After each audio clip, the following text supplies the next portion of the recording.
the power. This is MMA Power Hour with Colin, Crandall, and myself, Adam Roorda. Another amazing episode on this lovely Wednesday evening. Thank you so much for tuning in, boys and girls. We've got three amazing guests. Colin's going to be doing his normal amazing interviews. Now, amazing, it really is the word. Super is another one that's been getting thrown out. And you guys are just the best. I can't say much else, Colin, other than we have a super awesome, amazing, great show coming up. You are not kidding. And an homage to the late, great Macho Man.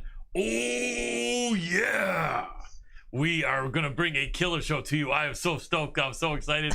We got this amazing set courtesy of Dr. Adam Roorda. Look at the great stuff we have in the background. We can discuss some of that later. Some super cool figurines and a great look. I actually look like I do have a little bit of color in my face, which is fantastic. I'm so happy because at my age, whatever help I can get to look good, I will take, and I definitely need. But, man, I am excited, man. We are rocking. MMA is rocking in the year 2021. We're going to hopefully make this a fantastic year. We did our best to help make it a lot of fun during the pandemic, which I guess we're still in, but during a very hard 2020, we're going to be coming at you with even more positive energy and fun and great guests and great conversation, as well as news and information. So, Dr. Adam Roorda, man, are you excited for this year or what? Man, I'm sitting here trying to figure everything Sorry about out. that. I threw him right when he's on the board. No, it's all right. It's all right. Yeah. No, man, this is going to be an amazing year of fights already. We've got coming up real quick. We got McGregor, Poirier coming up real fast. Usman Burns. And we're starting out with a real banger right off the bat here this weekend. Colin, I'm going for the upset on the main event.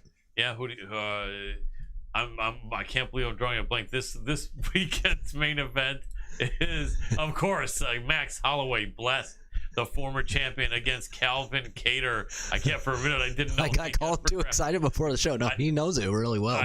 And I do. I know these names like the back of my hand. What the hell is that on my hand? Anyway, no, so seriously though, folks, yeah, it's going to be a great fight. This is absolutely amazing. Max Holloway, not even 30 years old, at 29, the former champion, still has a lot left. Calvin Kattar just been killing it, climbing and climbing and climbing. Oh, excuse me, a little dust just kicked up here in the set. And this is just going to be a matchup, I think, to dictate who is going to be possibly next for Alexander Volkanovski, or at least on deck, if not next. So I can't wait to see that. And some great fights on this card as well. Carlos Condit, Matt Brown. How exciting is that for people that have followed this sport for 10 plus years? That fight could have happened 10 years ago, but it's happening now, and both guys are, excuse me, both guys are going to be out there throwing down. Super exciting fight. Joaquin Buckley back. Who can last the distance with him? Lately, nobody. And can't wait to see what he does with a very rugged, durable Alessio Di Chirico. Li Jinglong is back, the Leech, against the returning, talking about being back, Santiago Ponzinibbio, the ATT fighter, coming off a 2-year layoff after having an absolutely stellar 2017 and 2018. Can't wait to see him in action. So many more people. Puna Soriano is back, and Justin Tafa is back, and Tom Breeze, Omari Akhmedov. So many great fights. Dushko Todorovic, rather, and then man, great card. But I'll tell you, Doc, so many cards. They are over in Fight Island again with a big three big fights in two weeks. Three fights in a 2-week period. I was just talking to one of our contributors, and she said, "Man, it's so weird to have fights back after having weeks with no fights. Now all of a sudden we are having an extra serving of UFC fights, and can't wait to see them, as well as other fights coming up here." And all of our viewers here are tuning in saying the same thing. They're needing their fix, and man, I want to go ahead and say hello to everybody tuning in and chatting. We love interacting, so drop us lines, questions, stuff like that. We'll try to get to the questions when we have our guests on. We're not always able to get to them, but we do try to squeeze them in when we can.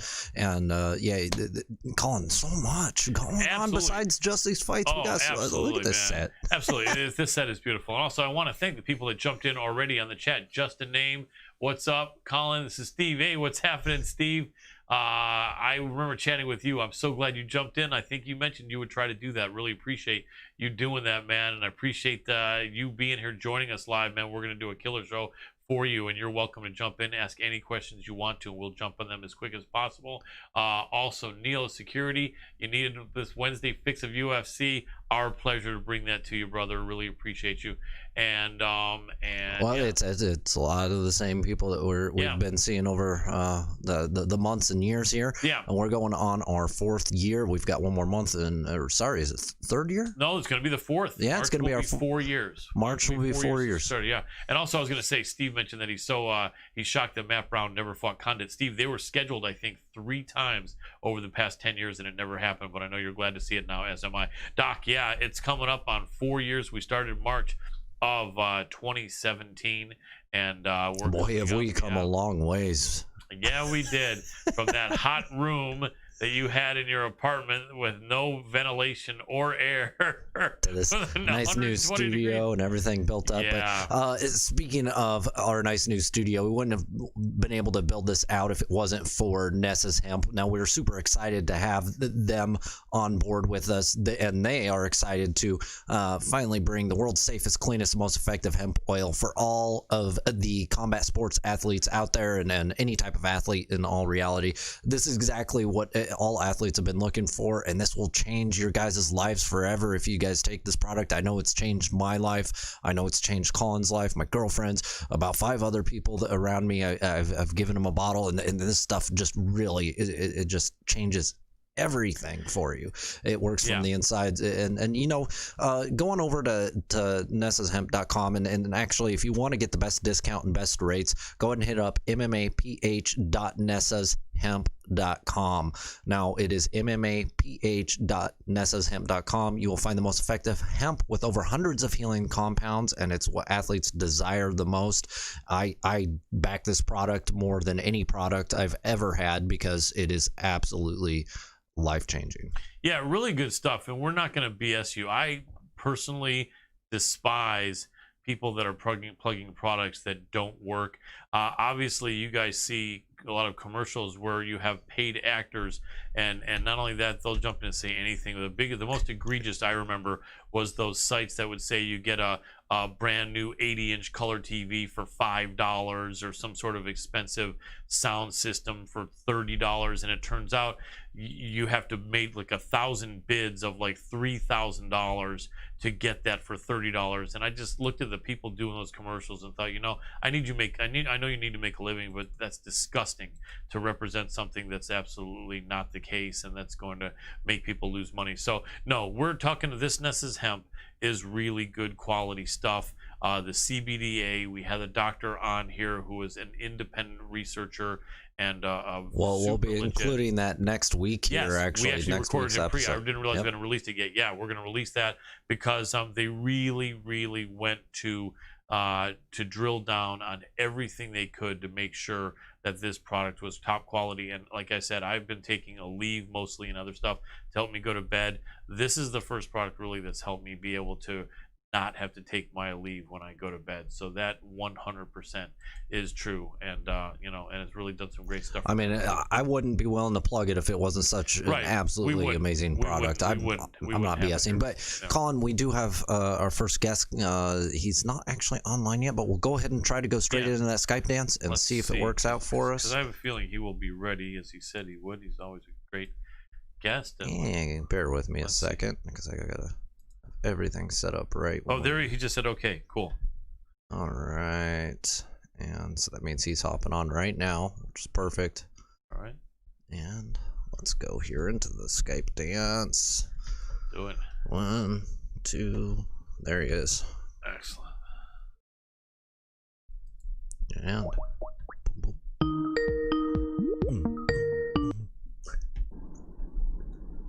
hey, Jimmy, are you there?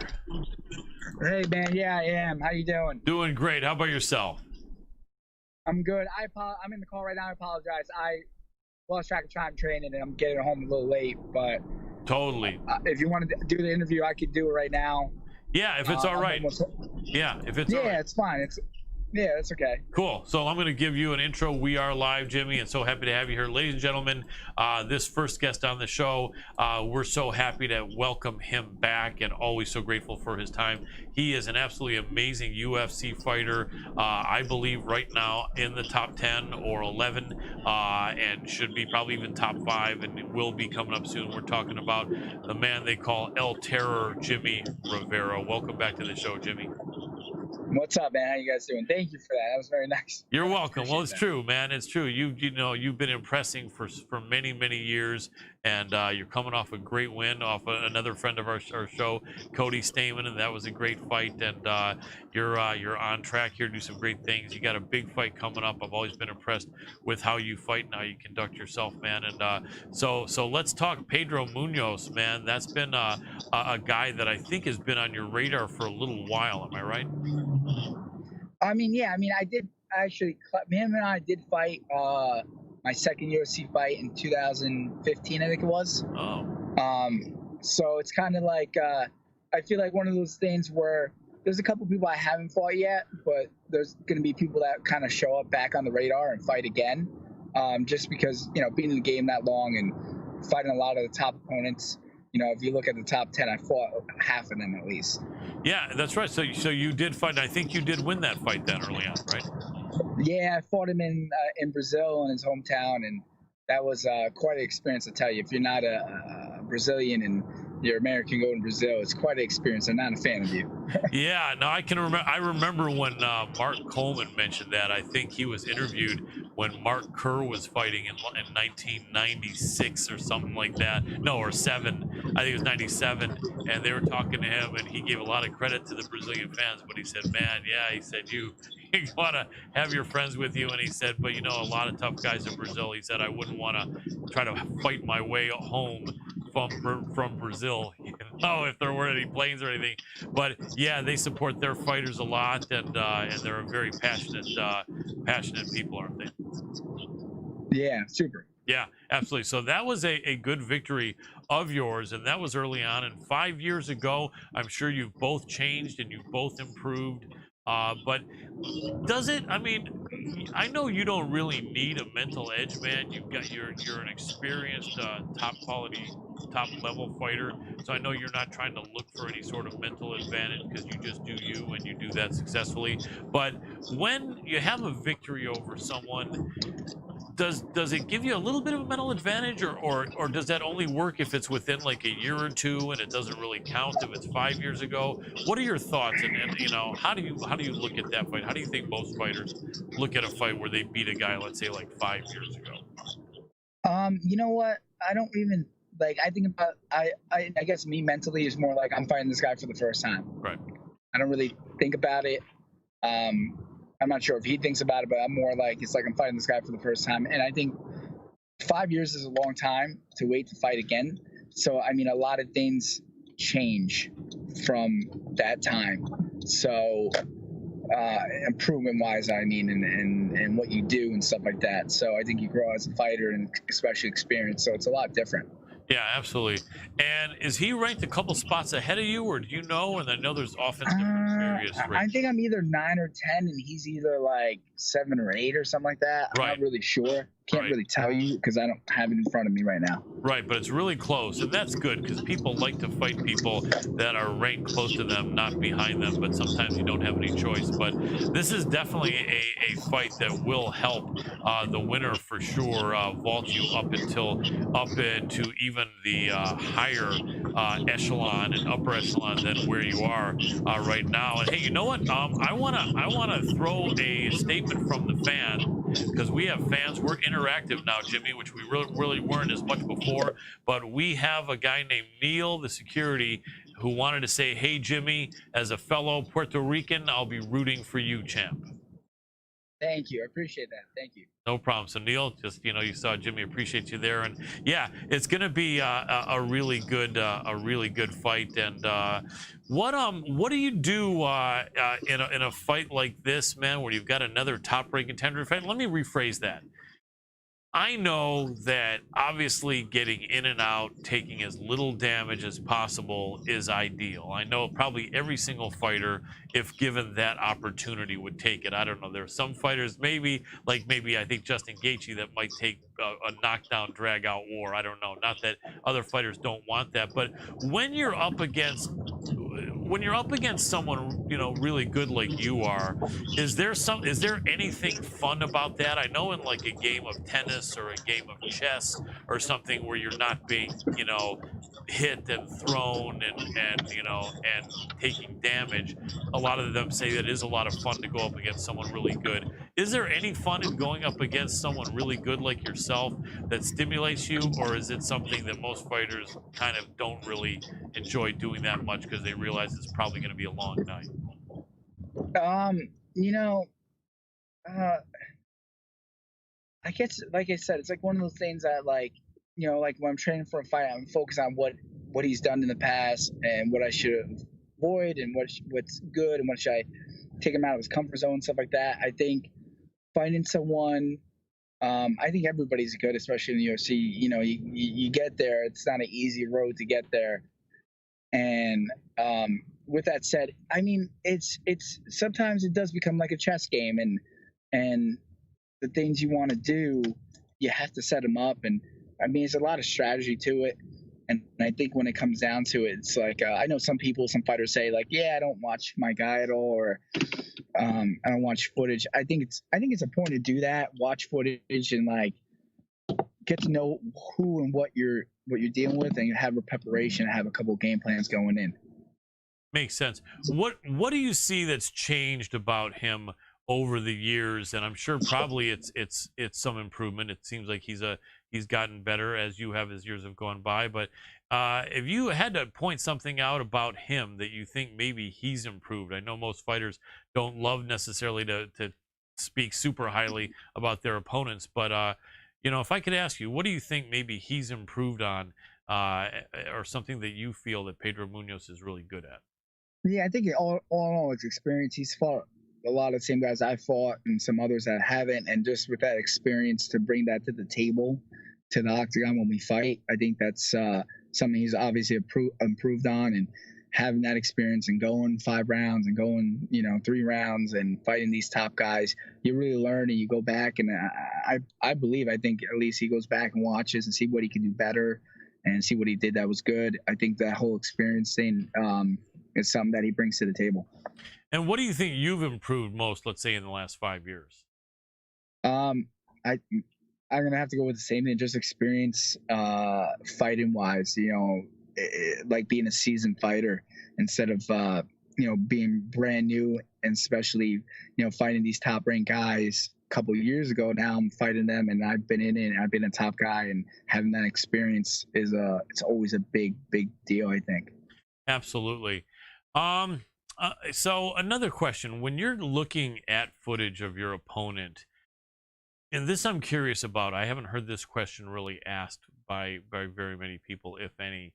Do you feel that there's merit in looking at the person's wins more than losses, or do you feel that that it's the opposite of that, or what do you think could be giving what different kind of insight, let's say, to you when you're looking at an opponent's fights? Give me a little rundown of like what you can glean from both, or how important watching one or the other is. You want to see mannerisms, you want to see things they do, and it doesn't matter if they win or lose. You want to watch them in every fight because you want to be able to see, every fighter has a style and different styles, and you want to see how they match up with styles. You want to see how they handle pressure, how they put pressure, all the fundamentals in the sport. So you want to see what they do and what they lean towards. Makes sense. Do you think there are any coaches that might have unusual game plans, like only showing their fighters their opponents' losses, or only showing their fighters their opponents' wins? Could either of those be viable, or do you think they would both not be a good idea, in your opinion? I mean, I think it's a good idea to watch everything. You know what I mean? I think coaches have their own style, and when it comes down to it, I think it really comes to the coach and the fighters' relationship and what they've been through and how long they've been together and what they know it's going to benefit them. Makes sense. I would guess if a coach maybe felt that his fighter was stressed out about a matchup or not confident or whatever, they could just show him the losses of his opponent or something.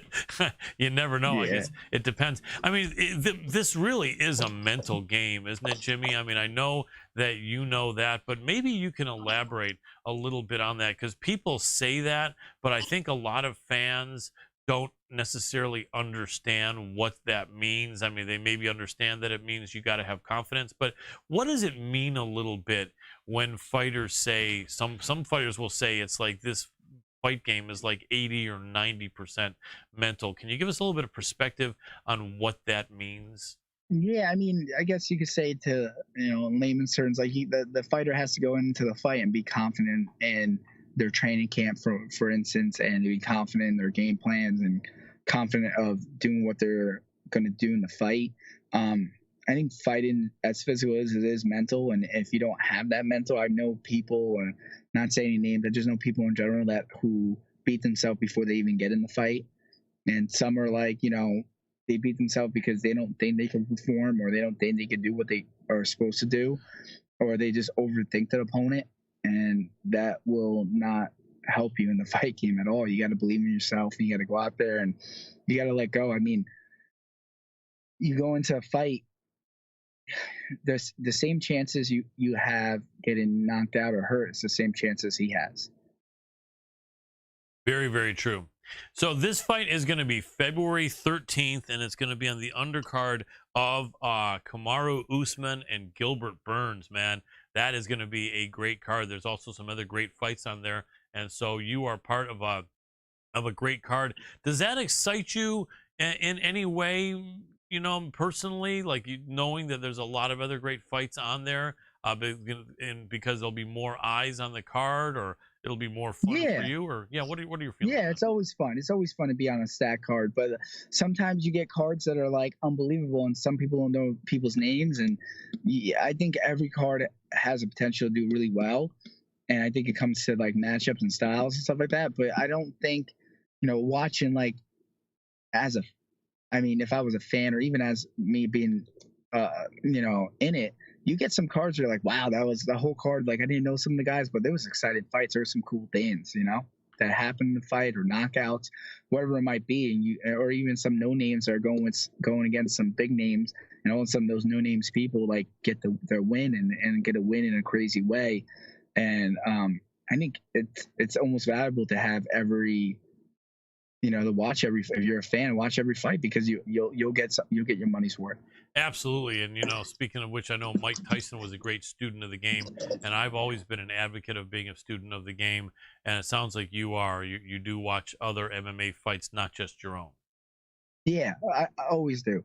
What I mean? It's always interesting to watch it. Even like watching Mike Tyson when he fought recently, Roy Jones, and it was just interesting to watch. I mean, even me not trying to pick sides or anything like that, but I felt like watching that fight with Mike Tyson, I felt like, it was supposed to be like more of a glorified sparring match, but it looked like he even held back. Yeah. You know what I mean? And you hear Jones talking about his body shots. Those body shots look ruthless, Yeah. Those take a toll on people, and it was an interesting, it was a good fight, and it was cool to see it. Absolutely. And, I, as a little bit of an older guy myself, love to see something like that happen. It's so rare. And granted, maybe they weren't as fast as they were, years ago. But I think that, a lot of guys, that are younger don't realize it. Just because you're old and you can't necessarily compete with the top professionals who are 20 years younger than you doesn't mean you can fight. I think you probably know that. A lot of guys, realize that if your dad's 50 or 55, can he train and fight a high-level professional? Probably not. But can your dad probably beat up a bunch of guys walking down the street that are 25 years old? If he's got some skills, he can. And, right? And I think that Mike and Roy definitely showed some great skills there. Mike, looks like he might have been holding back a bit, but they looked amazing for guys in their 50s, didn't they? That's what I'm saying. I mean, and what's the best thing is, like, have Mike Tyson going against a young guy, and you have Mike Tyson going against someone his age, right? And you get something like that. It makes an interesting fight. You know, you get like someone, someone in that age bracket fighting someone young. You're like, oh, is it going to be a good fight? Are you going to really enjoy it? Right. Like you don't really know what's going to happen when you get two guys, same age field. And I'm not going to lie to you, this fighting, as you get older, is a hard thing to keep doing. So the fact that they were able to get in there and do it, so you got to give them a lot of respect. Without a doubt. I don't think we all ever thought we'd see any sort of old timers game in combat sports. There always was in basketball and in baseball, right? And even in hockey once in a while. I don't know if you remember back when you were a kid, they would have old timers games. And, but in combat sports, yeah, you got to give it up to those guys for doing that. I remember on the panel, the Mauro Ranallo, the good Canadian MMA commentator, asked Sugar Ray Leonard if we might be seeing him in there, and he's 65 years old, I think, or 64, and he said, only if I can fight you. And I thought that was perfect, because even though Ronaldo Moro is like 49 or 50, you're asking a 64-year-old guy when he's getting in there. At some point you gotta get serious, and I think Leonard's answer was perfect. If he can fight Moro, he'll be in there. But that was some great action. Let me ask you one other question that just came to my mind. Have you ever met any guy that fits this description? And I've heard this for many years in combat sports. A guy who can beat everyone in the gym but doesn't win professional fights. Yeah. And I'm not going to ask for any names, but what do you think that is, man? I mean, mental. It's a whole mental thing. Yeah. Guys are really comfortable in the training facility, and then they go out there. It's a whole different atmosphere, and you kind of got to just put it to the side, and you're in there with someone else, and you got to do your thing.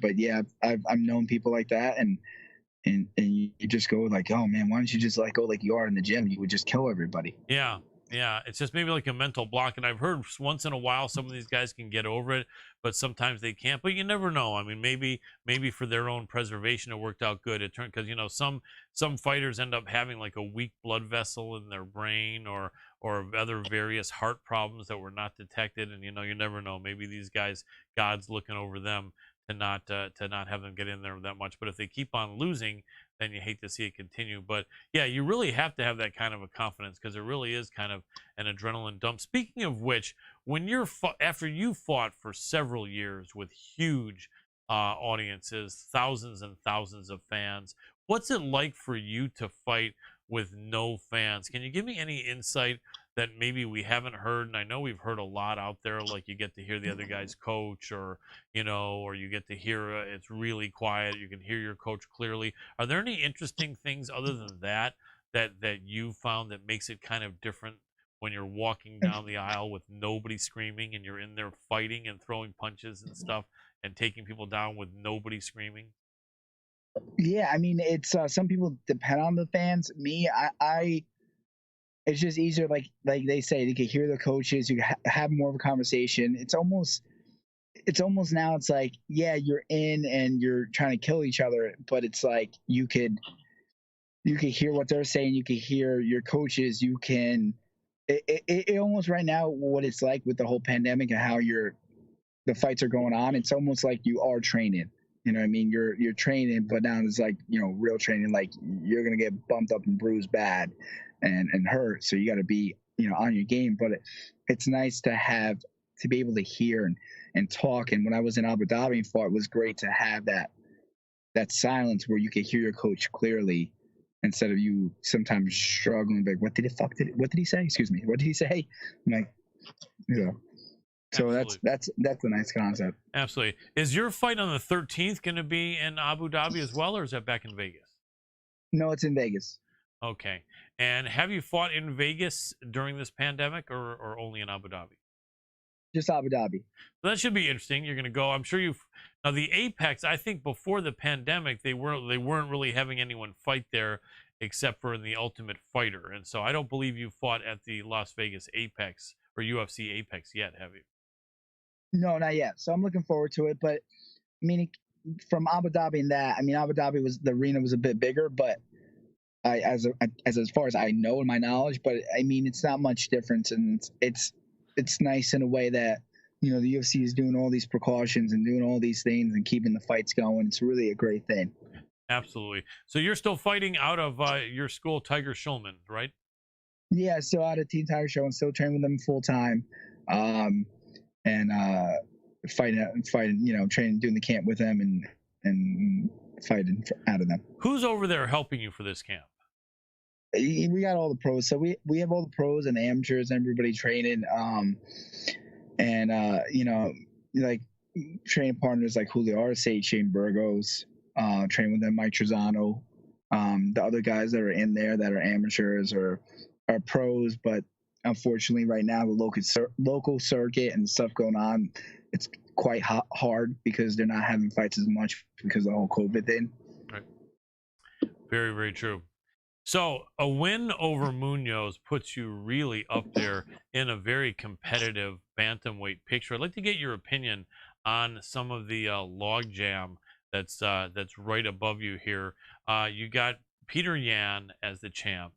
And I think is a fight set with Aljo? It is, I think. Yeah, in March. In March. Okay. And so you also have Corey Sandhagen in the picture, having beaten Marlon Moraes. You also have still Marlon Moraes, and then is there and then Jose Aldo. And I think, why is there someone? So although I was thinking of someone else. You have Frankie and Corey going to fight beginning of February. Okay. And then you have Aldo in there with Rob Font. Right. And is Cody Garbrandt still in the rankings or no? I think he might be, and so he's up there too. So there's all kinds of people. So I know you don't want to look past, and you won't look past your opponent Pedro Munoz, but assuming you do get by him, who would be your choice to fight next in that group that we just discussed? Obviously, it would always be the champ and fight, or whoever wins between Aljamain and Yan. But if I had to really pick, it'd be great to fight either Aldo or Frankie. You know, fight another legend. That'd be awesome. Absolutely. And you trained over there in the East Coast, not far away from where Aljo and Frankie and those guys train with Mark Henry, right? Have you ever had any crossover and gone over and checked out their school or trained together? Or anything? I did train with a bit Frankie getting ready for the Faber fight and Marlon a little bit, and that's pretty much it. I mean, I've gone to, you know, Long Island MMA, and most of the time I was there, Sterling wasn't there, so I would train with like Bermudez and a couple other guys there. But since the whole pandemic thing, there hasn't been any really cross training with any other teams and stuff like that in general. So those are some of the guys I got to train with. And it's different, you know. You have now Frankie dropping down, so he walks around, I'm gonna say 150, let's say, and he was fighting that 45 and 55. So it's crazy to see him, who's like maybe an inch shorter than me, not even, to fight up at 145, even 155. Sometimes I think, how the hell did he do it? Yeah, you know? Yeah, just an amazing guy, amazing legend. Any predictions on those two fights? Let's go Frankie versus Corey first. Any thoughts on that? You know what? I honestly, nothing against Frankie, but he has to get past that reach. Yeah. And if he get past that reach, and especially get the takedown, I think he wins that fight. If Corey can stop the takedown and keep him at bay and use that reach he has, and he's got some very nice setups with his striking, it could be Corey. Like I said, MMA could go either way, but that's like a tough fight, I think, for both of them, depending on where they're at style wise and their skills wrestling. I mean, you didn't really get to see a lot of wrestling when Corey and Aljamain Sterling fought. Yeah. It was a very quick fight. I was surprised, and it looked like he was too relaxed going into that fight. I agree. And it happened so quick, and it was like the fight was over. I was like, wow. I'm like, I didn't see that coming. No, I don't think anyone did. And then Peter Yan, he just announced that he's training somewhere here in the U.S. Did you read that article? Was it American Top Team, or you remember where Peter Yan said all of a sudden he's training somewhere here in the U.S.? No, I didn't. I didn't even hear about that article at all. But I guess that'd be kind of different for him because he's so used to, I think he's always out in Thailand and Tiger Muay Thai training. So I think that might be a big change for him. For this camp. It would be interesting. But what do you think of that fight with Aljo, man? I personally Have nothing against Yan, but I just think Aljo. I don't see where Yan beats Aljo in that fight. But what's your thought on that? I'd love to hear your analysis. I think you watch Aljo. He's been doing a lot, keeping good distance and using his wrestling. I mean, if he could get Yan down, I think, or keep him in that clinch, I think it's going to be, you know, a tough fight. But I think he's going to have to engage a little more. And, you know, he's the champ. Jan's the champ, and you got to be able to, I think, to beat the champ standing. So I think you'll have to engage a little more and be able to, you know, beat him stand up and or on the ground, depending on what his game plan is. I mean, that's a tough fight. I think more for Aljo, but I think if he could get past those strikes and take him down, I think he's got it in the bag. But again, it's a great style matchup, and interesting to see what happens.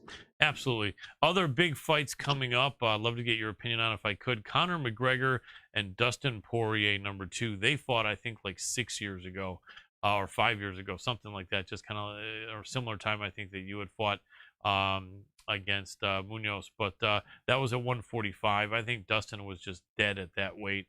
And I think there's a big difference. I'd really like your opinion as a high-level professional fighter, because I've been a fan for a long time and I've trained striking and grappling.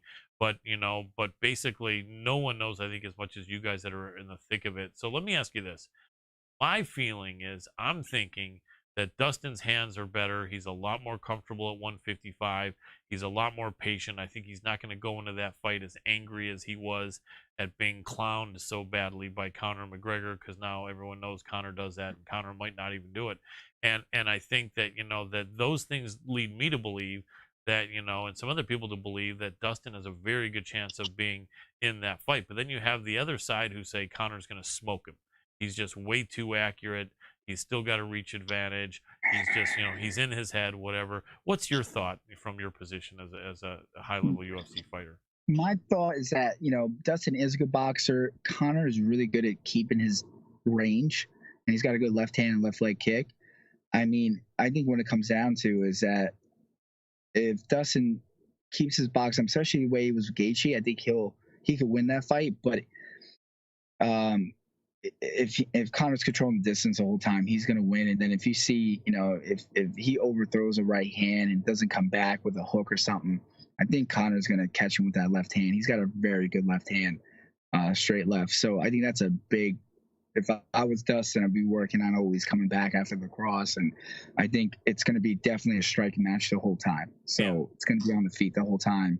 And I think with that said, I think it could go either way. It just depends on when he goes in there, how he does. I was surprised to see how he was with Gaethje, Dustin, and then with Khabib.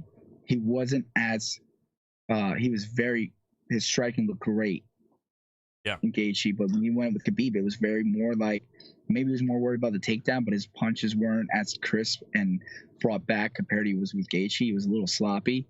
So, you know, if you see that Dustin with Gaethje, it's going to be a tough fight. Yeah, absolutely. If Dustin could get on top, I think his jiu-jitsu is superior to Conor's. A lot of people would say far superior to Conor's, although Conor's jiu-jitsu is not as bad as some people think. But Dustin definitely would have the advantage there. It's just interesting that, you know, you've got some of these really good jiu-jitsu guys who've got some striking, but they're not really great offensive wrestlers. And, you know, a lot of people, you know, think, well, what if Dustin just tried to, you know, work on his offensive wrestling and his takedowns for 6 months? But you just don't get it. You don't get that good at wrestling, I think, in 6 months. And I think probably even if Dustin wanted to make this match with Conor about him shooting takedowns, I don't think Dustin can get to that level of wrestling. And I don't think he's going to even try. Do you? No, I think it's going to be more on the feet, but you never know what their game plan is or what they see that we don't see or what their coaches see. I really feel like the whole match is going to be a striking match. And if he looks crisp like he was with Gaethje, I think it's going to be a good striking match.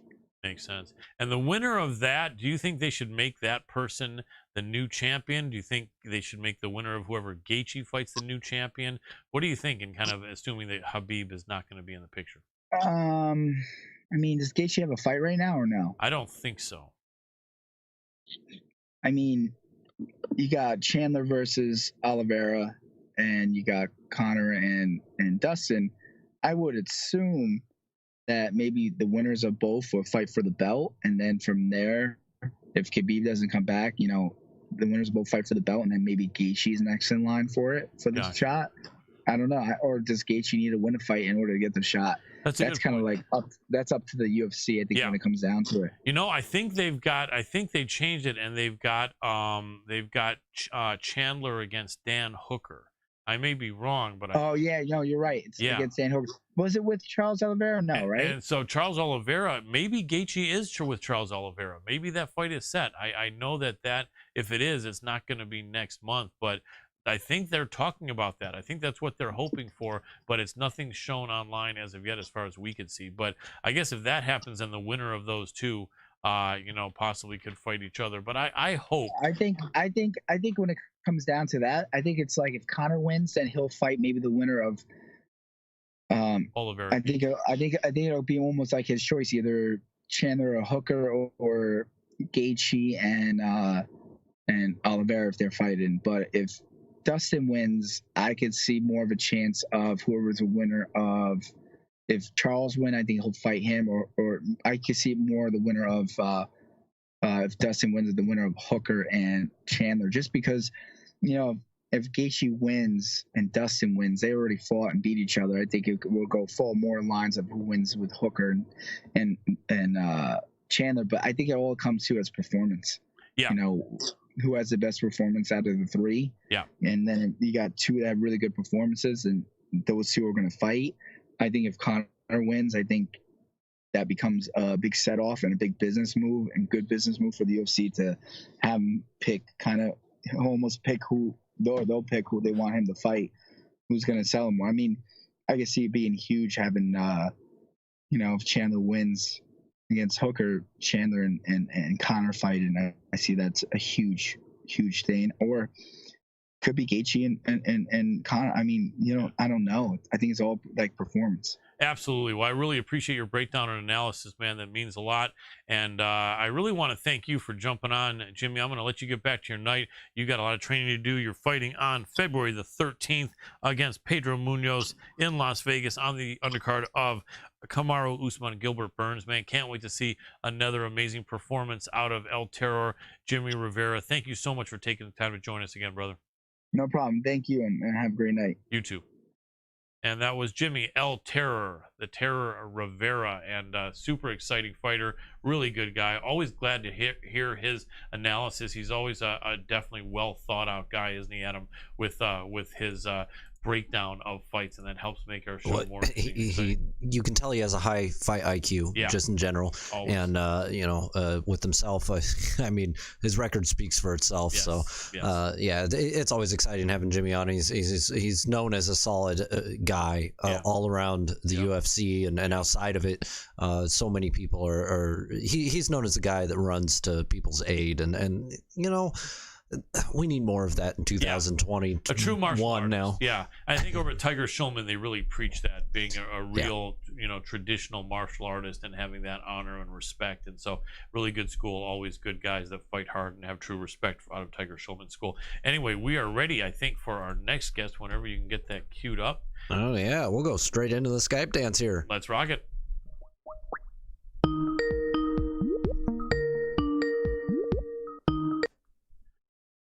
Hey, Beneil, can you hear me? Yes, can you guys hear me? Yep, we got you. All we need you to do is hit that video button, and you already did. My producer sees it. It takes a second for me to see it. I'll give you an intro. There you are right there. Ladies and gentlemen, I'm going to give a proper introduction to you, Beneil. So happy to have this next guest on the show once again. He is a top 10 lightweight contender in the UFC with a tremendous fight coming up against Diego Ferreira on February 6th. We are talking about none other than Mr. Beneil Dariush. Welcome back to the show, Beneil. What's up, man? How are you? Doing well, my friend. How about yourself? How's your New Year so far? New Year's is good. I have the fight coming up, which I'm really excited about, but I'm also going to be a dad soon. So that's like, I don't know if I've ever been this happy before. So I'm really excited. That's awesome. Yeah, you do have an even bigger smile on your face than usual, and you usually have that great attitude and smile. But congratulations on that, man. How soon is your new baby due? Baby's due June 26th right now. I'm Beautiful. actually at the gym.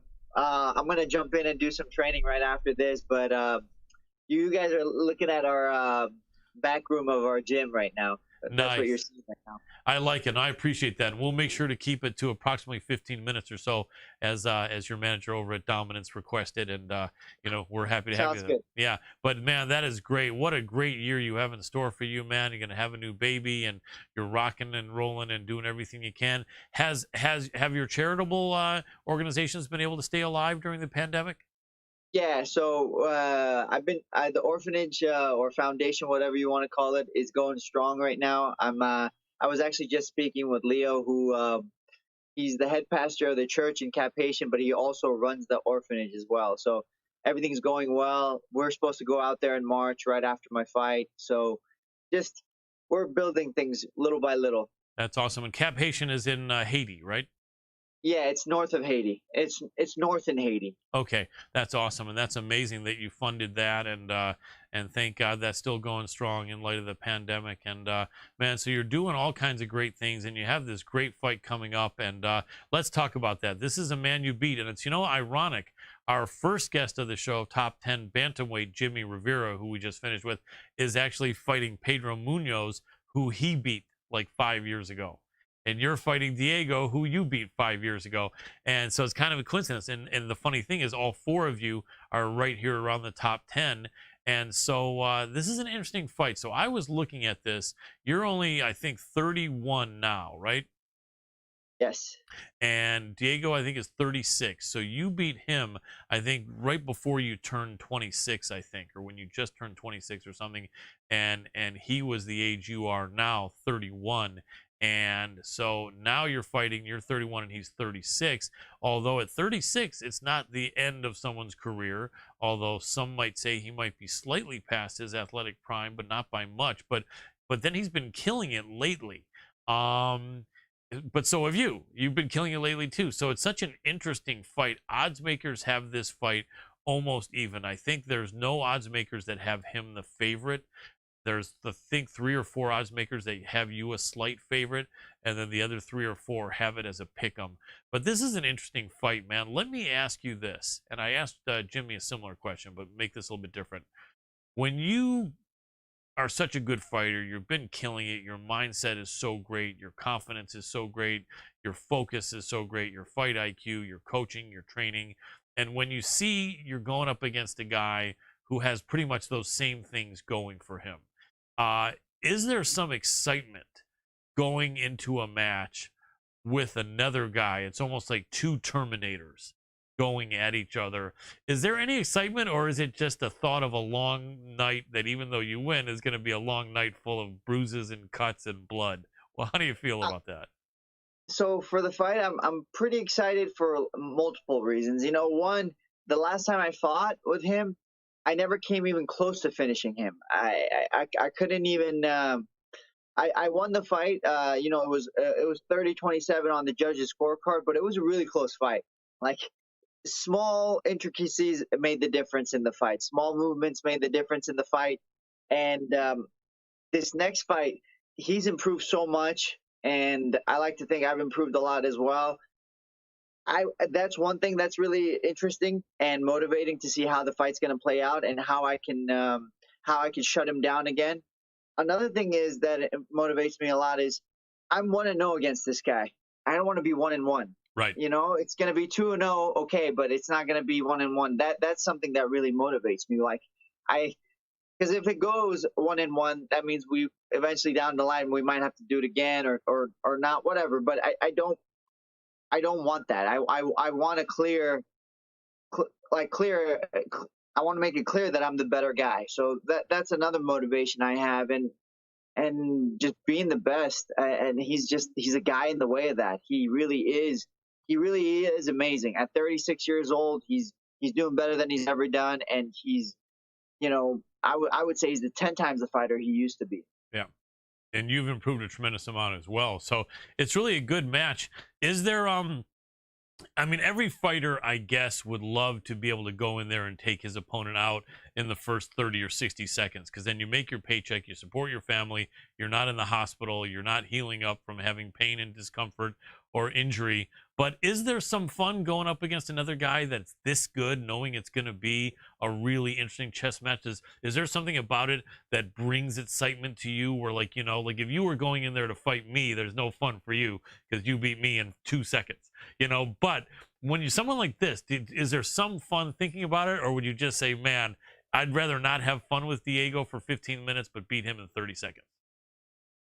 Okay, so if we're talking, the sensible side of me says, let's go in there, get this done as quickly as possible, get out of there injury free, and then try to fight again. Yeah. But then the competitor inside of me, the guy who, when he shows up to Friday hard sparring and sees guys like Calvin, Marvin, Giga, like, I got all these guys in the gym that are like top level guys in the UFC, and I'm just like, I need to get around in with every one of these guys. I need to see how it goes. I need to push myself.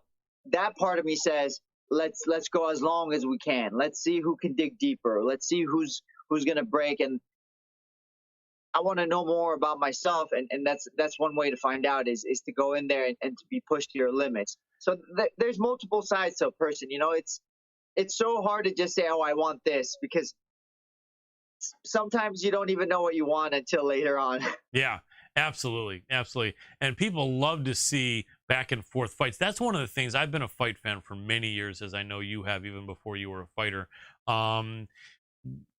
What is it, man, that makes back and forth fights so hard to happen? It seems like 75 or 80% of the time, one guy starts to get the advantage, and then pretty much he's like, you know, too fast for the guy for the rest of the fight, and he keeps on, you know, picking him apart, or is too strong and he eventually, you know, takes the other guy out of there.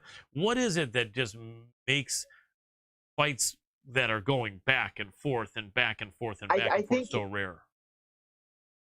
I have a theory about this. I don't know if it's true.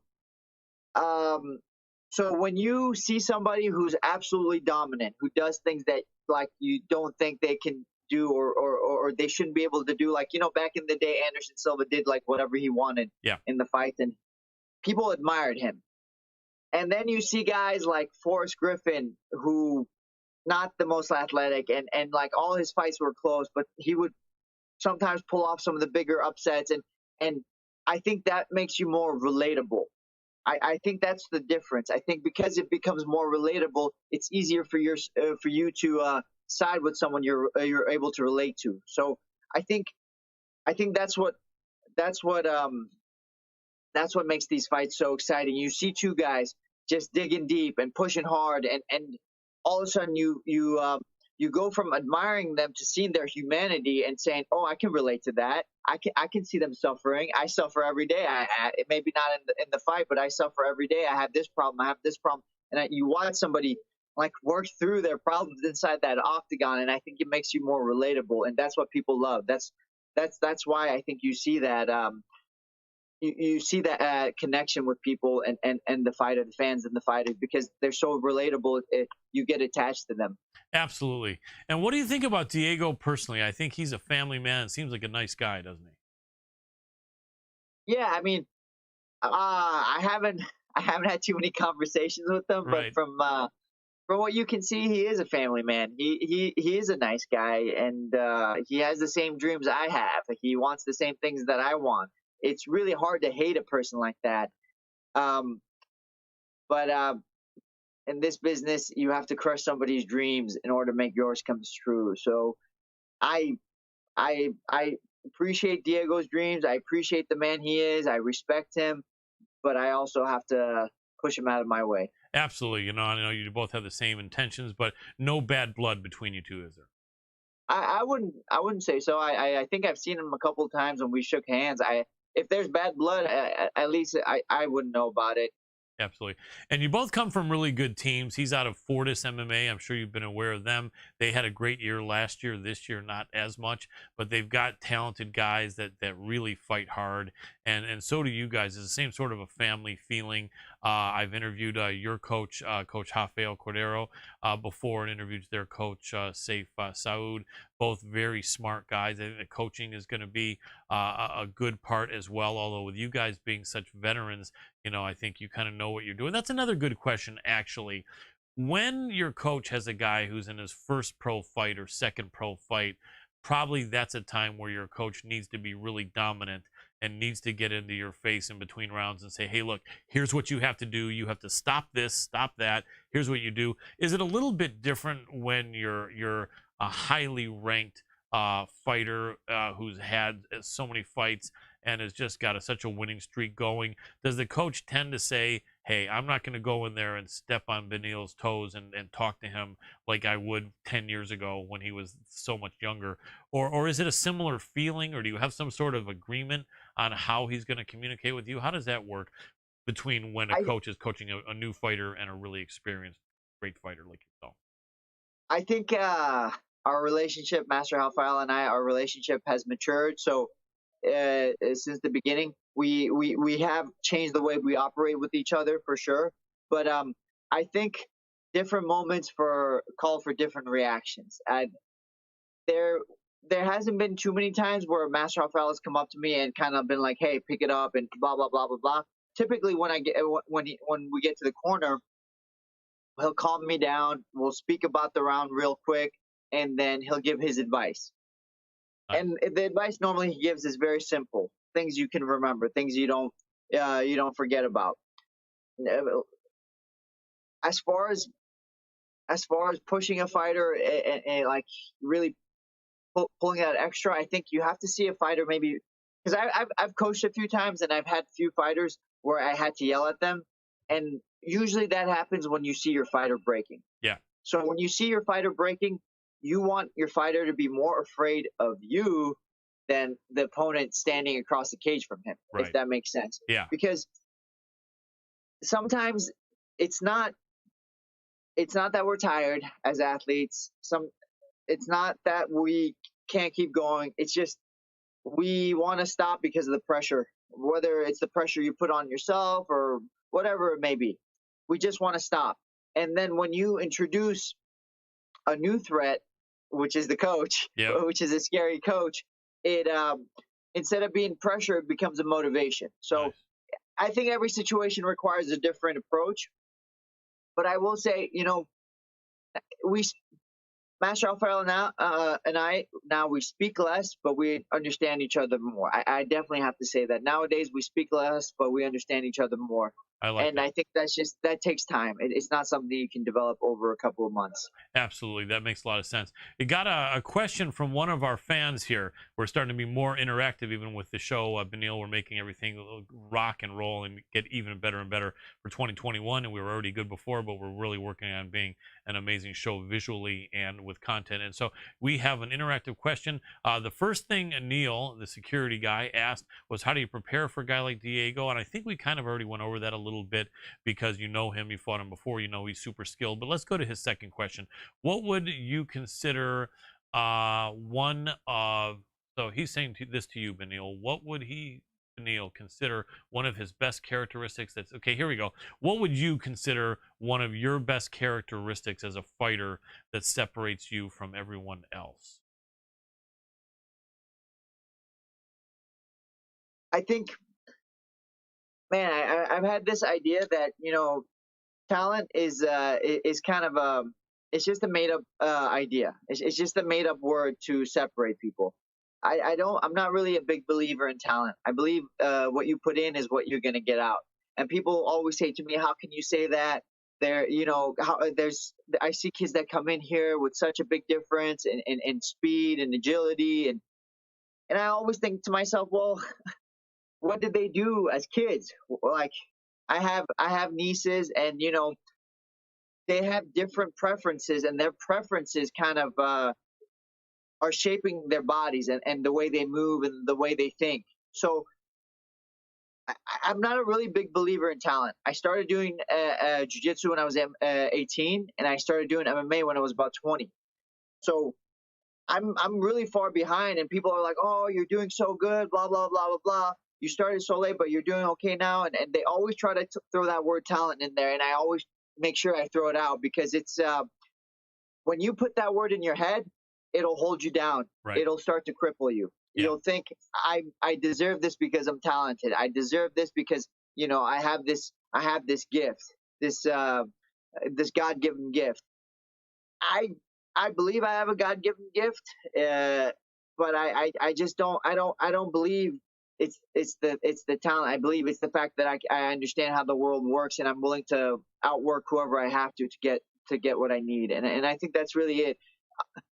I was going like to say it's just hard work. I believe in hard work is not enough. It's to understand that your every single thing you do in life is either going to push you towards victory or away from victory. And how you live your life really matters. So I think just saying, oh, hard work, it's not enough. It doesn't clarify it. It doesn't give it enough value. So I would say the thing that has helped me a lot is understanding of who I am. That's really allowed me to develop. And I understood since day one, there's no such thing as talent. I like that. I like that. So it's not just hard work beats talent every time. It's hard work and knowing who you are and mindset. I remember, I think there was an old Zen parable in a book that I got that I've carried for so many years. And it's like almost yellowed the pages. It's called Zen in the Martial Arts by Joe Hyams. And I think I got this when I was younger than you, and I'm way older than you now. And I remember one of the things said, if you don't understand yourself, or your opponent, you lose 100% of the time. If you understand yourself, you can win maybe 50% of the time. But if you understand yourself and your opponent, you can win a majority of the time. And so, yeah, really knowing yourself foremost, I think, is most important. And then just being able to know what you're doing and have a good attitude and have a lot of faith, as I know you're a man of great faith. So I think you're a combination of all those things. And I know we want to wrap it up here with you. Any final thoughts you want to share with the fans here? Beneil, I'd love to have you go ahead. With the fans, I really appreciate my fans because, I'm not a big flashy dude. I don't I don't drive a certain car, or I don't do certain things, and I don't say certain things, but I get so much love from the fans. I still get so much love from the people that message me. Everybody always talks about like getting hate messages and things like that.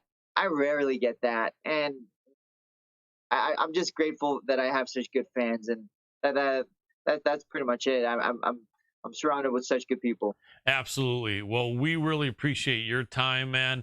I'm a big fan of yours personally, and I can't wait to see you go do your thing and win an amazing fight against Diego. I know you can. I'm really excited about it, and congratulations in advance. Can't wait to see you have your baby in June and be a father, man. I think great things are in store for you in 2021, and I really appreciate your time as always. Thank you, brother. Like I said, I'm at the top of the mountain right now. 2021 could just, everything could go downhill from here, and I'll still be up here. It doesn't matter. I'm going to be a dad. I love it, man. I love to see good things for good people, and you're a great person, brother. Keep it up, man. Can't wait to see what 2021 has in store for you. I know it'll be great. Thank you. You take care, brother. You too. Bye-bye. Thanks, Bob. And that was Beneil Dariush. Really, really good guy. That's the biggest smile I think I've seen on Beneil's face. It was huge. I love seeing that. He is so happy. He's going to be a father, and he's got his like orphanage or charitable organization caring for kids that were abandoned and had no homes. And he's just, he's doing so many good things to care for people and to be a good example and a man of faith. And just, I'm so happy to see, a guy like that. Who says that nice guys finish last? Beneil Dariush is not finishing last, and he's one of the nicest guys out there. So right. happy to see him this happy, and what a fight that's going to be, man. I think he is as ready as ever, and at 31, he's in a perfect spot because a victory over Diego will probably, wowie, something fell down there. Anyway, I'll continue. A victory over Diego Ferreira will probably bring him into the, maybe not top 5, but maybe 6th or 7th, and that'll put him in the picture. At 31, he's got like 10 years as a pro. He hasn't taken very many beatings. He's been the hammer much more than the nail, And I think he's just in a great space to be up there in that purified air, that rarefied air, rather, with the top guys. Rare air. That reminds me of my basketball cards from back in the day. Michael Jordan rare air set. Rare air set. Love it, man. Yeah. So thank you so much to Beneil Dariush, and can't wait to see. That fight's going to be so good, man. I mean, as a fight fan, I just, I love to see the back and forth. And, Doc, I mean, you fought in smokers. Doesn't it seem like majority of fights, someone gets the upper hand and they pretty much have it for the rest of the fight? It's so rare that one guy can get the upper hand and the other guy can fight back. Yeah, the real back and forth. Right. Well, I can tell you with smokers, I think it happens more often with the smokers that you have the back and forth. That's true. Yeah. You have no idea who you're fighting, and it's all kinds Well, and I was also it was in the era that it was, nobody really knew what they were doing. We were still trying to piece everything together. Yeah. In the early days, right towards the time when everybody started figuring it out. Yeah, right. But it was still the separation of different martial arts skill forms. Sets. Guys would come in with one or maybe 1.5 skill sets, and they were kind of. So I see what you're saying, because if someone was really getting smashed and they were trying striking, they could bring in their wrestling, and a lot of times the other guy didn't have any wrestling. So that they could kind of turn the tides by all of a sudden getting the takedowns. And but I'd like to see that. I think everyone likes to see a competitive fight. No one likes to see a fight where really one person keeps picking the other person apart. Knockouts and submissions are exciting.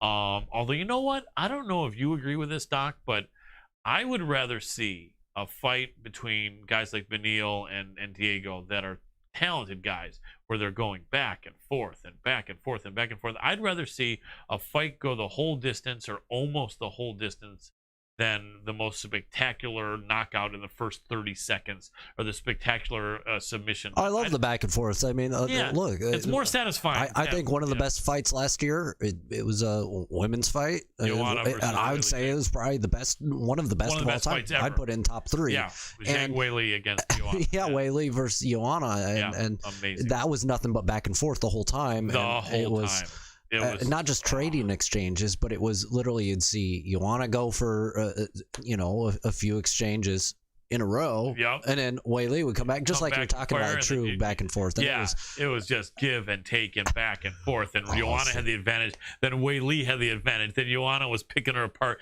then Weili hurt her, then Joanna hurt her. And explaining that to people, I would love to be able to explain the emotion that was going on in the press room that night, because Colin and I were sitting there, and everybody we're all sitting there, it was. But I mean, everybody at the same time with each blow, right? And press row is usually quiet. Usually in the press, a lot of us are quiet because we're not necessarily. But then everybody starts going. But everyone's going, wow, wow, wow, wow, wow, wow. Yeah, it was crazy in the press room. But hey, I agree. Just super excitement. Hey, I want to read a couple comments from some of our people here. We have Raza Skates Baker, who says, damn, more people should be watching this. Thank you so much. Absolutely, we agree. Really appreciate you, my friend, and we really appreciate you. Tell a friend, and we're so glad that you enjoy it, and come back, man. We really appreciate our fans. We consider you more like friends than fans. And make sure to follow us on our social media. That really helps out with getting the word out. Yes. You can always share stuff, and then clearly you can share these links as well. That helps us. We appreciate that so much. You guys are absolutely awesome for dropping us these comments and already great comments. We appreciate it so much. Real quick, while I have your guys' attention, and I'm speaking directly to all of you, make sure to head on over to Nesa's Hemp and check out their products. They got some amazing hemp oil that is it's CBDA based. It's loaded with minerals and healthy fats, vitamins, stem cells, and phytonutrients. There's no pesticides, heavy metals, mold, yeast, and definitely no GMOs. Supports muscle recovery through the cellular level, and it supports brain health and recovery from injury. It helps to alleviate the effects of stress and tension, and promote a calm and relaxed state of mind, and many, many other health benefits. And I can vouch for that personally. Colin can as well. So make sure to recharge yourself and hop on over to mmaph.nesashemp.com and use promo code MMA5 to receive 5% off the order. You already get a big discount just for using that link. It's mmaph.nesashemp.com. And absolutely. Colin, you know what? I've been so hyped up on energy today, I forgot to even comb my hair. You can probably tell, boys and girls, ladies and gentlemen. That's a natural Dr. Adam Roorda look from back in the early days. Yeah, back in the early days, and now it's coming back. So that's because I was so hyped up on coffee, and it was the best coffee. I didn't even know because I didn't have that anxiety feeling. Yep. And this coffee, it's actually CBD infused coffee, and it is from a mocha tribe.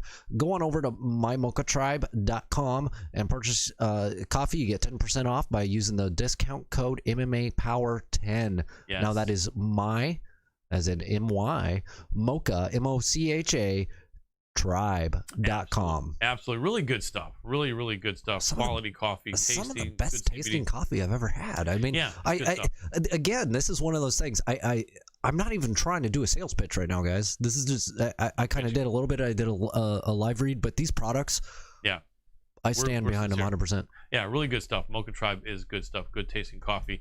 Coffee with CBD, you can't beat that, and they're great as well. And Nesa's Hemp, Nesa is running a great company. Well, these are great for athletes and fans alike. For those of you that need to stay up late to watch a fight and you want to be in a great mood the next day, you've got the CBD coffee to stay up and not feel anxious, be able to fall asleep, and then you got the CBDA hemp oil you go ahead and take the next day. And really, I mean, these are great products. But Colin, which fight we want to go over first? We want to go ahead and go over this weekend's a little bit? Yeah, sure. But before we do that, I was going to say, for my Canadian friends, it's CBD, but it's even more than that. It's CBD, the letter A, and then you can say EHA. So CBDA for the Americans, CBDAA for our Canadian friends. Really good stuff, really different than just the regular CBD. And so, although that is good too. That's funny you say that. Our contributor, Dylan Bowker, who also has an audio-only podcast with us, he just said something, killing it, lads. Love it. But he's one of those Canadians we had to make that point for. There we go. Dylan, we made that point for you. Love the Canadians.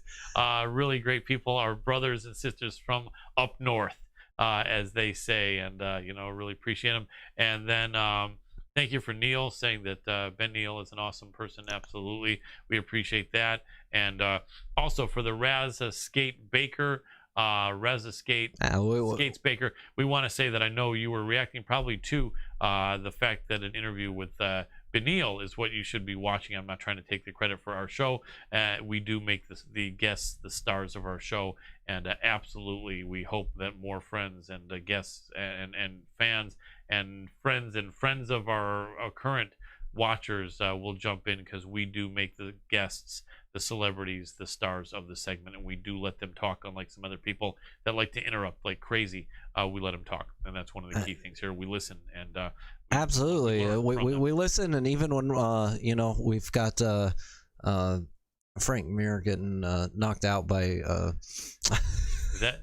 by Brock. Was that what fell? Brock. Was that what fell when there was an avalanche behind me? Yeah, Brock Lesnar went ahead and knocked out Frank Mir. Frank Mir just fell off. There we go. Yeah, because all of a sudden when there was a crash, he just fell out the cage. And it's weird because I think Brock was the figurines were looking at each other, and Frank was saying, all you can do is stop me by squashing me and ground and pounding. And then Brock was like, man, I'm going to knock you off of this ledge here any second, and we'll show you. He did, and all of a sudden he did, and that's what happened. Oh, that's what happens when you live in California. Things move sometimes. Yes, they do. A little settling of the earth. Speaking of Frank Mir, his daughter is doing well. I think she's 2-0 or 3-0 as a pro MMA fighter. I forget her first name, but she is tough. Looks like a strong, athletic woman that knows her jiu-jitsu and is like 17 years old or 18 or something like that. Yeah, keep an eye out for sure. Without a doubt. All right. Before we get into the fights too, man, you hear about Pat Miletich getting moved from LFA for protesting is one thing. I think everybody should be allowed to do that, and if you weren't one of the people inciting anything, why remove somebody? But he said he understands, so that's kind of like he said, it's price of freedom. Well, he's removed from this next broadcast, not from his position, it turns out. Okay, that's good. Yeah, that's good. Who reported that first? I don't know. I mean, in reality, this is what I'll say, and we don't try to make this show very political. We're both libertarians. So, and we're serious libertarians for many years. No, we're not just trying to claim we're Switzerland so that we don't argue with anyone. We're genuine libertarians. But my thought is this. Pat Miletich, as a man in his 50s, a UFC Hall of Fame member, a respected commentator, and a martial arts master, teacher, former fighter, he's not going to go and get involved in violence. A man in his 50s. Not that he couldn't or defend himself very well. He would defend himself, You know, and yeah, I mean, has every right to. I would too. Yeah, but no, he's a man of integrity. He understands the situation. He knew better than to go bust through the Capitol and be involved in any violence. But no, there's no evidence that he was involved in any violence. No, he wasn't, is what I'm saying. Right. So, and he wouldn't have. And I've sat on plane flights with him, taking 4 or 5 hour car rides with him before, just right beside him, talking about many things. Yeah, and I've spoken to them many times. One of the big things that I know about Pat is he's definitely a man of integrity, a good man. Yes. He has his beliefs, but that we all have our own, and he's not the kind of guy that would break into the Capitol. So I'm glad to hear, Colin, that come to find out it's just for one show. Let things blow over a little bit. Yeah, I hope so, because he's a great commentator, and going there and peacefully protesting as he did. I think he took some pictures with people, but there's no evidence showing him involved in any violence or him egging anyone on or anything. And if there were, that would be different. But I think for him going and peacefully protesting and showing his conservative values and beliefs, it may not be in or popular right now, but it's absolutely fine. As Americans, we have a right to do that. And big respect for Pat Miletich. I would like to see him not miss any broadcast, but apparently he'll be pulled from one broadcast. Excuse me, hiccups here. My hope is that he is returned to his work assignment thereafter. And I know Neil mentions his sticky situation. It's definitely a sticky situation. All in all, everything is right now, and it's just but that's why we have martial arts to fall back on, and we've got this amazing event this weekend that we can just hop right into here, Colin. Let's do it. And while we're hopping into this, make sure to go on over to our social media, give us a like, comment, and share. And for those of you not watching us on Fight TV, make sure to go over, subscribe to our channel, follow us there as well. Keep up with us on every platform if you would. That really helps. Several. We are on several, aren't we? Yeah. We're on basically. Starting this next week, we'll be on about every platform you can imagine. We are on every smart television via Fight TV, which is why I was saying check it out, so that way we pop up when you check us out on the smart televisions. And then elsewhere, you've got us here on YouTube, Twitch, Facebook, and then we're going to be over on Apple and everything else. But absolutely, we're trying to be everywhere that MMA fans are, and we really appreciate you a lot. So excitedly, let's look at this: Austin Lingo against Jacob Kilburn. I don't know, but looking at the names, if I was to try to think of fun things, I would. I already know it's Austin Lingo. We've had a killer burn. I've had a killer sunburn in the past, and lingo. I know how to speak the lingo a little bit of Austin, right? And so, have you been to Austin, Texas? I know I haven't, but Joe Rogan's over there. He knows how to speak the lingo. I don't know. I think that I'm assuming at least, right? Dad humor. Thank you. It is, yes. I'm assuming for you newbies out there, we like to hit this dad humor every chance we get. Yeah, we do. And so I'm going to go Austin Lingo there. He's a 2-1 favorite, even 2.5 to 1 almost. I don't know that much about Kilburn, to be honest with you. So let's just make that quick. I'm going Austin Lingo. How about you? Yep. All right, Sarah Morris, we've had on our show, and she is a tough, strong girl. They've pitted her up against so many great fighters, and she hasn't beat most of them, but she's beat some, and she's had good performances against others. Her jiu-jitsu is really good. She's strong. She doesn't have the best striking in the world. She's maybe slightly past her prime, but she's skilled. She's a nice woman, a sweet girl, really good person, and a Canadian. And I am going for her. She's had more losses than wins in the last couple of years. Her opponent, I think, is coming off of 3 losses. They're both going to be fighting really hard. I'd hate to see anyone lose their job, but I almost think this is fighting. Yeah, this is for the contract to maintain it. This is for keeping your job. Well, and they've been downsizing too, and I don't think they're stopping anytime. No, they haven't. So one of these women needs to win and I think it's going to be Sarah Morris. She is the favorite, almost 3 to 1, and I think she will beat. I think Vanessa Mello, with all respect, she might end up being too mellow in this fight, as per her name. And I think that will catch up with her when Sarah puts the cheesecake fury on her and pulls out a win there. Sarah Morris over. I'm in agreement on that one. Cool. I just don't know that much about about David Zawada at all. I'm looking here, but I some of these fights, honestly, Adam, since our next guest is on in 5 minutes, we can maybe gloss over because just not enough people, I think, know. Well, let's just skip right up to the Joaquin Buckley and up. Okay, well, let's go to Puna Soriano. He's managed, I think, by Sucker Punch as well as working with Dominance. Very, very tough guy. Hawaiian, slight dog here against Dushko Todorovic. And they're both very, very tough guys. If you want to pull their records up real quick, Puneli Soriano and Dushko Todorovic. So Puna is the Hawaiian. Very, very tough guy. He looks like a fighter. When I've seen him fight, saw him fight a couple times, he's got that really good square head and jaw. I'm sticking with what I went with last week. I'm going to go with Dushko on this one. He's got wait, this is a battle of undefeateds. Yep. Dushko is 10-0, and what's his background? Is he from Serbia? Yep, from Belgrade, Serbia. Yep. I had some good neighbors from Serbia, really, really good people. Dushko, I think they pronounce it, although it looks like Dushko. But the 26-year-old, and then Puna, I think, is pretty young as well, 28-year-old, undefeated as well. Man, that's going to be a great battle. Both guys are super confident. Would be a big win for either one of them. Man, I'm going to go for Puna on this one, but I could very well be wrong, and you're going Dushko. Okay, Next up, we have Joaquin Buckley out of Murcielago MMA in Lansing, Michigan, my original home state. He's training over there with Chaos Williams, with our good friend, catch wrestling champion Curran Jacobs, also a new MMA fighter who's on his way up, hopefully in the UFC, maybe even before the end of this year. And I think that Buckley is going up against a very tough guy in Alessio Di Chirico from Italy. Di Chirico proved himself to be very resilient against our friend and numerous time guest out of Glory MMA and Fitness, Mr. Zach Cummings. And I think that Zach beat him.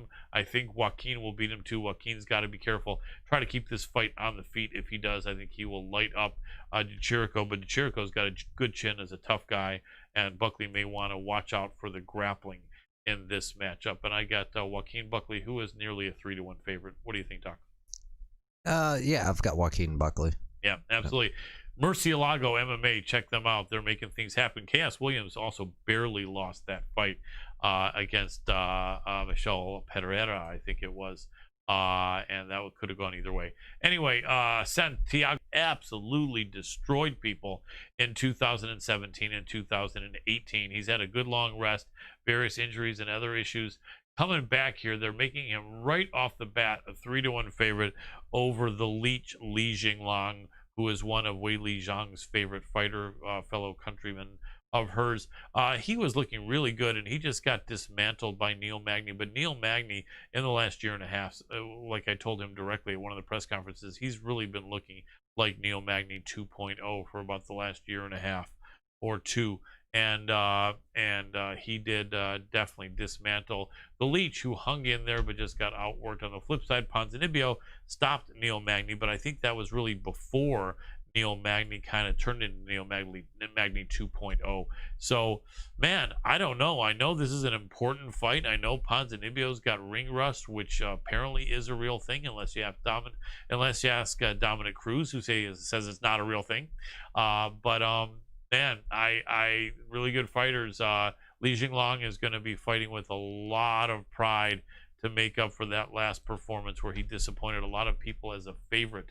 But I don't know. I think Ponzinibbio, but you know what? This is one of those no bet type of plays. Not that we're always talking gambling here. We don't. I'm actually going to go the opposite in that statement, and I'm going to say this is the bet for me to take. The dog. I'm going to be taking the dog on this one. I really think he's going to take it. I mean, you brought it up. You think you're talking about Neil Magny 2.0. I think, they fought different Neil Magnys. Yeah. Yeah. And I think Lee's going to come in and just tear it up. I think he's going to come back to his former self before his last fight against Neil, and I think he's really going to show up. And there also could be some ring rust. And there also could be some ring rust on Ponzinibbio, Yeah. Anyway, absolutely. I think that has something to do with it. Yeah. For sure. Well, our next fighter is ready, so I guess maybe we come back to this, or do you want to just make quick picks? Let's just make quick picks on this one. Right. Don't need to go into a deep conversation. I got Condit over Brown. I think Breeze and Akhmedov may be canceled. But if not, I got Breeze. But I got Condit, Breeze,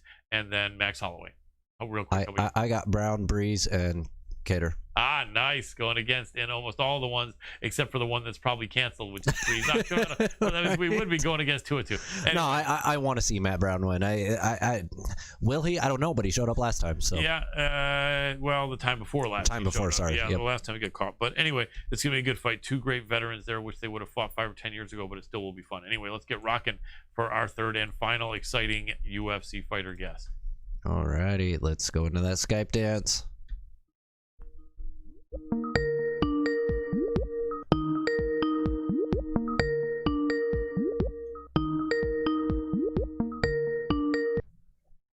Hello there, Sarah. Can you hear me? Oh, yeah. I can hear you. Hold on.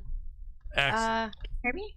Yep, we got you. All we need you to do is hit that video. We got you there. Let me give you a proper introduction. And ladies and gentlemen, to round out a fantastic show of top 10 UFC contenders, I am so excited to have this next guest back on. She was an Olympic silver medalist in wrestling, a longtime contender, and she is just climbing and looking like she is the best Sara McMann ever. Can't wait to see her fight in her big fight coming up on the 23rd of January against Juliana Pena. So happy to have back on the show, Sara McMann. Welcome back, Sarah. Thank you. We are so excited to talk to you. This is a killer show here. We had number 9 or 10 contender in the bantamweight, Jimmie Rivera. Beneil Dariush, I think, is 9 or 10 as well. And then we got you, and I think you've been in the top 10 for a while. Are you seeing a certain number next to you, like 8 or 9 or 7, or have you noticed anything? So I don't pay attention. That shifts sometimes with other girls fighting. So it's not necessarily even when I fight, but if somebody else in my weight class fights and they move below or they move up, my ranking will shift. So I just don't really keep track of it. Not a problem. Also, I remember in last week's show when we had a scheduling error as far as being able to have you on, Miesha Tate not only had said hi, but she wanted to say she hopes you're doing well. I forgot to tell you that. Yeah. So, yeah. And you two guys fought. So I guess there was no bad blood between you and Miesha. Did you guys ever hang out for a drink or anything like that? No. So we knew each other before. Her previous fiance, we had kind of all been on the same show, and he took a real last minute fight, and he was really struggling with cutting weight. And me and my corners, we just kind of like jumped in and helped him out and helped her. And I think that kind of just like paved the way for us. That was before we fought, and just to show like the goodwill that, you know, like we're all tough competitors. We're all like, you know, fiercely driven in what we do. But, you know, at the end of the day, we're all people and we'll help each other out because, I mean, we have more in common than we do different in our mentalities. So her and I were always really cool with each other since then. That's cool to know. And she now has 2 kids, and you are a mother and fighting. And I actually asked her, I said that I was sure she had respect for women fighters that were biological mothers, but did she have as much respect or really get it, you know, before being pregnant? And she said there's no way she could have known until doing it herself. And she said, you know, she has so much respect for now, you know, the women that have been able to come back and fight. She's excited. She's talking about maybe jumping into a grappling match. They're actually talking. Cyborg actually shouted out to her saying, why don't we do some grappling? And so that would be pretty interesting, wouldn't it? Miesha against Cyborg in like a grappling submission tournament matchup. Yeah, I think that would be really good. And Miesha, like her strong suit was always her grappling.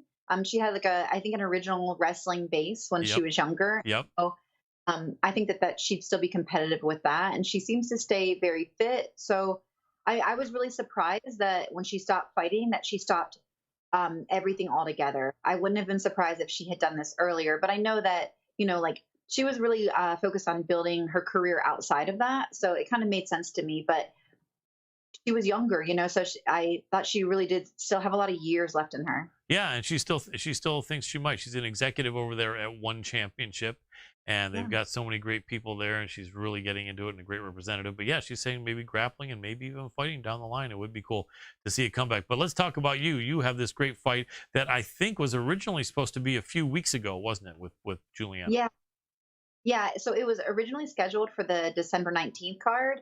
And she just asked the matchmakers if she could push it back for personal reasons. And I just didn't want to lose the fight. And so I was like, yeah, okay, that's no problem.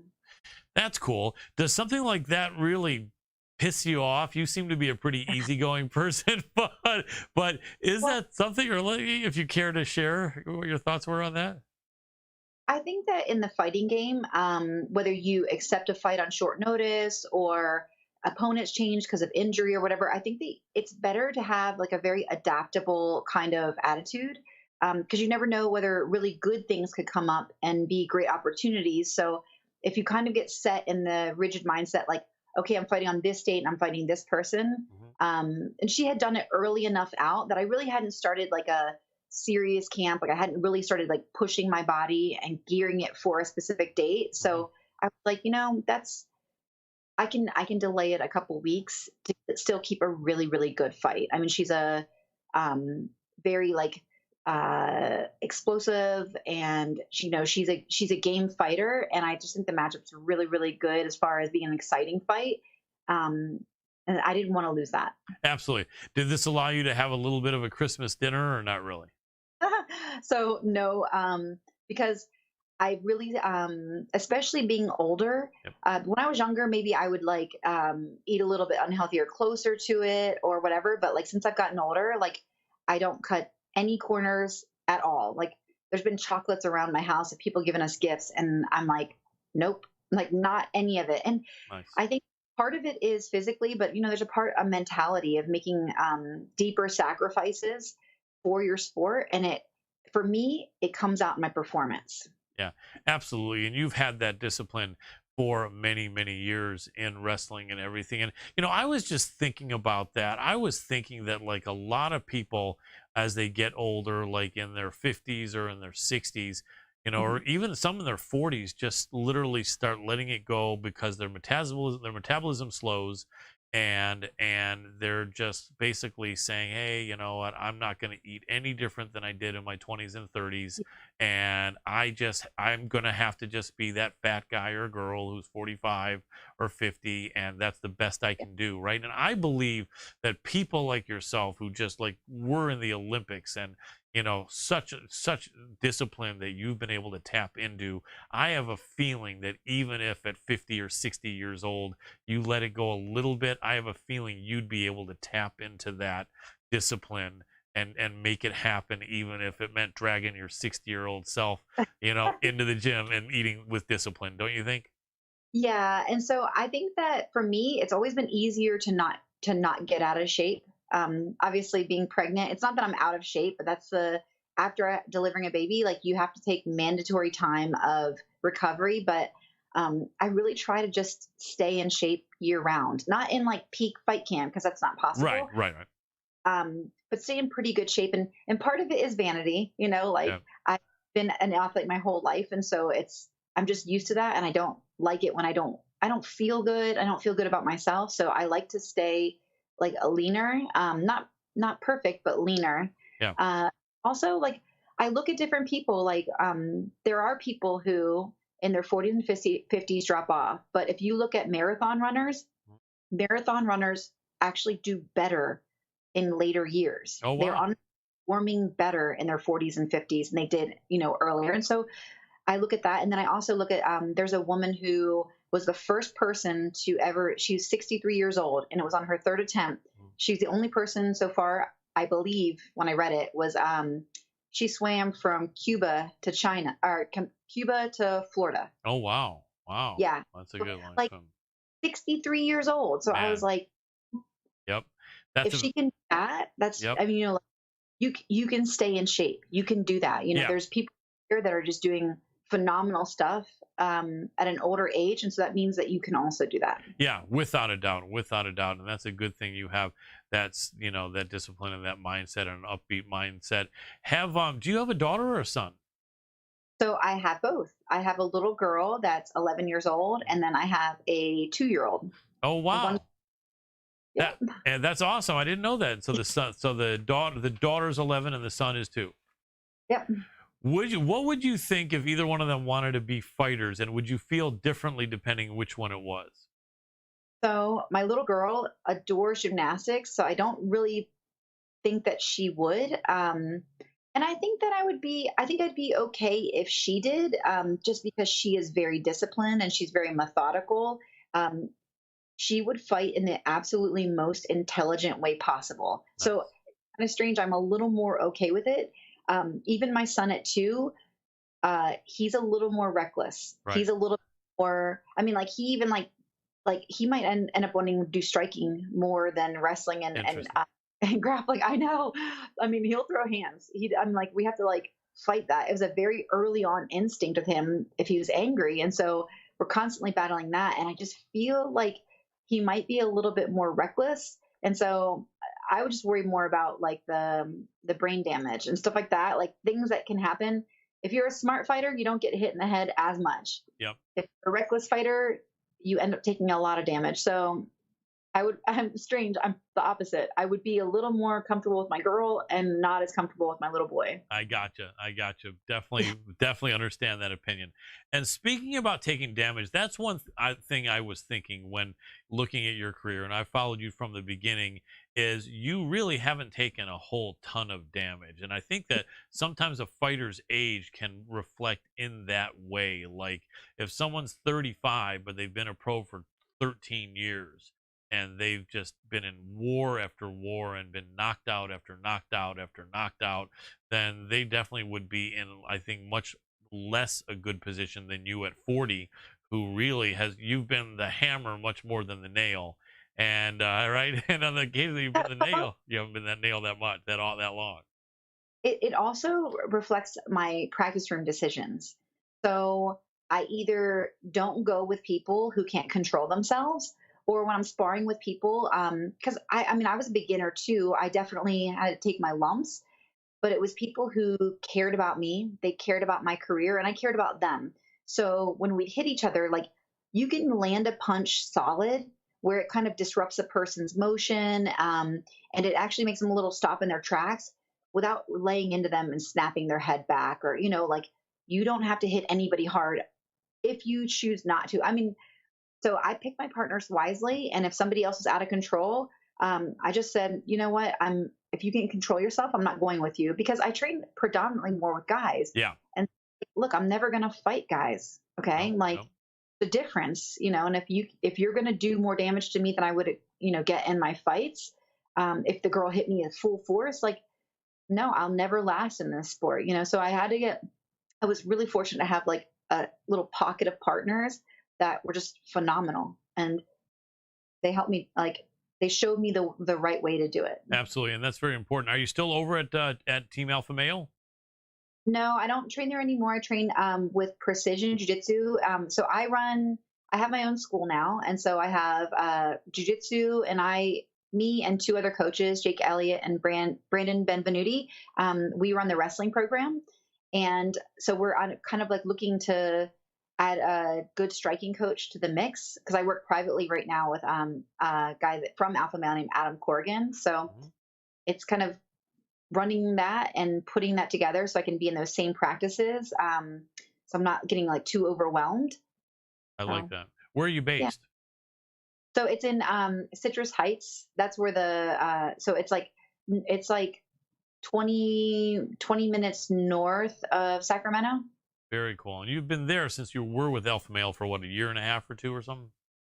No, so I was with them for like 3 years, Oh, and then yeah, it's just more recently. okay, well, that's cool. Well, I know you know what to do, and you've got a great team there. And getting your jujitsu down, as we talked about when you were on the show about 6 or 7 months ago, was big for you. And I think that's something that I think was really important for you to kind of shore up that hole in your game, to not feel like a fish out of water when you're on your back, like a lot of wrestlers do, especially a lot of decorated wrestlers like yourself. Almost seems like the better wrestler you are, the worse you felt on the ground when your back is on the ground, and so I think that's something that gave you a lot of confidence, and it makes sense that it would, that I think you've really drilled your jiu-jitsu for the last couple of years, haven't you, including competing in some pretty high profile tournaments. Yeah, no, I have had a really strong focus. And then also my fiance, Chad, he runs the jiu-jitsu program, and it's just a phenomenal jiu-jitsu program. Like we've only been open like it's less than a year, and we just have like a stable full of great people to go with. And I'm doing gi and no gi, and some people like they don't like the gi in fighting, but I'm learning that it just like, man, it tightens up my game so much, and it's just such a challenge. So I know that like the dedication, the time that I put into that is gonna like pay huge dividends in my fights. Without a doubt, without a doubt. Let me throw in a quick question from a fan. We're being a little bit more interactive here, although I might ask you to think of the answer and come back to it later in the show, and so I can continue on talking about the fight. But he wanted to know if you had any aspirations outside of MMA, and let me see, any aspirations or anything that you would want to achieve outside of MMA. So if you want to keep that in the back of your mind for the answer, I'll come back to you with that question a little bit later. It gives you a minute to kind of think that over. Or do you have that? Or is it at the tip of your tongue right now? Yeah. So I'm working on finishing up, or really investing in like a different screenplay of my life, and I'm also writing a book. But outside of that, also like I want to do stuff with like public speaking. I want to go help do seminars and things like all over, just to help people around the U.S., around the world, and like share in the sport that I love or share the lessons I've learned. So I want to have a home base in the gym and do really well with that, and then travel here and there for these different opportunities. Excellent. I think you'd be a great ambassador. I'm sorry, I stepped in your words. No. Yep, I was finished. So awesome. I think you'd be a great ambassador and a great public speaker, and we can definitely at the end make sure that people can hit you up if there's any opportunities for that, and find out what the best place to do so is. But for now, jumping back into this fight. So looking at the chalkboard, I don't know if you remember, this goes back 20 years ago with football, but John Madden, the great football coach, right, would show the X and the Y and the Z and the BAM and all this and that. Break this fight down with me. I guess from your standpoint, or even if you could step outside of being Sara McMann, let's break down this Juliana Pena Sara McMann fight. Let me tell you what I've seen, what I've heard people talk about, and then whatever insight you want to share without giving any too many secrets, I guess, or if you want to give away, you can, then do that. But here's what I hear people saying and looking at. So people are looking and they're saying, okay, Sara, far superior wrestler. Juliana, a good wrestler who has liked to use her wrestling as her base, but not as good a wrestler as Sara. Then the people say Juliana's 9 years younger. Will that make their wrestling somewhat closer? And a lot of people, including me, say, I don't think so. Unless you were 50 now and she was 31, then maybe, but not when you're 40. So the people say, okay, Juliana's been working on her striking. She kind of struck kind of good a little bit there with Germaine Durand to me, although I think Germaine was also not wanting to be taken down, so she wasn't really, 100% stepping it up with her striking. And then basically also looking at past performances, opponents. Juliana seems to somehow lose some focus sometimes and has been caught lately, but then she's a determined fighter, fighting sporadically. What would be your assessment looking at this matchup for you, as much as you would want to say, what are the things that you think are interesting that she brings that could be a challenge, and what do you think maybe was left out in what I just communicated that we should look for in this fight? So I think that it's not that she fights more sporadically. She had a baby, and that kind of gave her a little bit longer layoff. Okay. For that, I think she was pretty consistent. And then I'd say that, like, if I had to look at her skills overall, like the way I view her and the way I approach this camp is like, I see her as like pretty well-rounded, and she likes to be a bully and push the pace. And then as far as like the wrestling, like, because people try to make the same argument with like Aspen Ladd, who I don't even believe she has a wrestling background at all. But I go like, I still train with girls who are like top in the country. Nice. Like it's and I wrestle around with the guys, but no, I'm sorry, like once you reach a certain level, it's not just the physicality of wrestling. I wrestled for so long that I know how to do it extremely efficiently. I know how to be in the exact right positions that doesn't take me expending a ton of energy. I'm where I'm supposed to be, and it's like the least amount of energy possible to do some of these things. So if I were like a younger wrestler, I might muscle stuff. I might use more energy than I needed, but no, I know how to chain things together. I know how to, as soon as something gives me resistance in one, I'll chain together 4 or 5 shots. I'm going to be one step ahead of you. And that is what makes somebody a higher level wrestler, not how young they are. Right. So, that makes sense. It's not. yeah. And that's that having that capability that, like the experience and the savviness and knowing which battles to fight and which ones you should, transition, that does not come from age. It comes from experience. I like that. Very well stated. I remember grappling, and I'm over 40 now by several years. And I remember when I was like 40, 41, 42, even 43, I think I felt as strong as I'd ever felt, even stronger than when I was in my 30s. I remember I was really able to put some stuff on some of my younger classmates in jiu-jitsu, and they'd say, man, he's got that old man strength coming in, right? Right? And I did. I was like, wow, my squeeze was stronger. Everything was really good. So I think that, you're at an age that you could be like the strongest you've ever been. And, you could probably feel that way to a degree, right? So I also have done my homework. To be able to do this at 40, I started looking at maximizing my performance even at 30. So that's when I started it. But I was like, I know that athletes, they lose a little bit once they start hitting 35. And so I just did the research. I read like peer-reviewed articles about it. And so after 35, athletes will lose 0.05% of your fast twitch muscle. It'll start to prune away. The old man strength is you can recruit slow twitch muscle. If I took a 90-year-old and he started lifting weights, he would recruit slow twitch muscle. But there's a finite period to recruit fast twitch muscle. But there's a caveat. You only will start, your body will prune away your fast twitch muscle. It's a use it or lose it skill. And so if you maintain those fast twitch fibers, you will keep that speed forever. And the real, like when you think about it, the practicality, if you see those really old school boxing coaches, they're catching as fast for 20-year-olds as, as those guys can throw it. They have the same speed as them. And it's because they every single day, they never stop doing it. So they maintain their speed.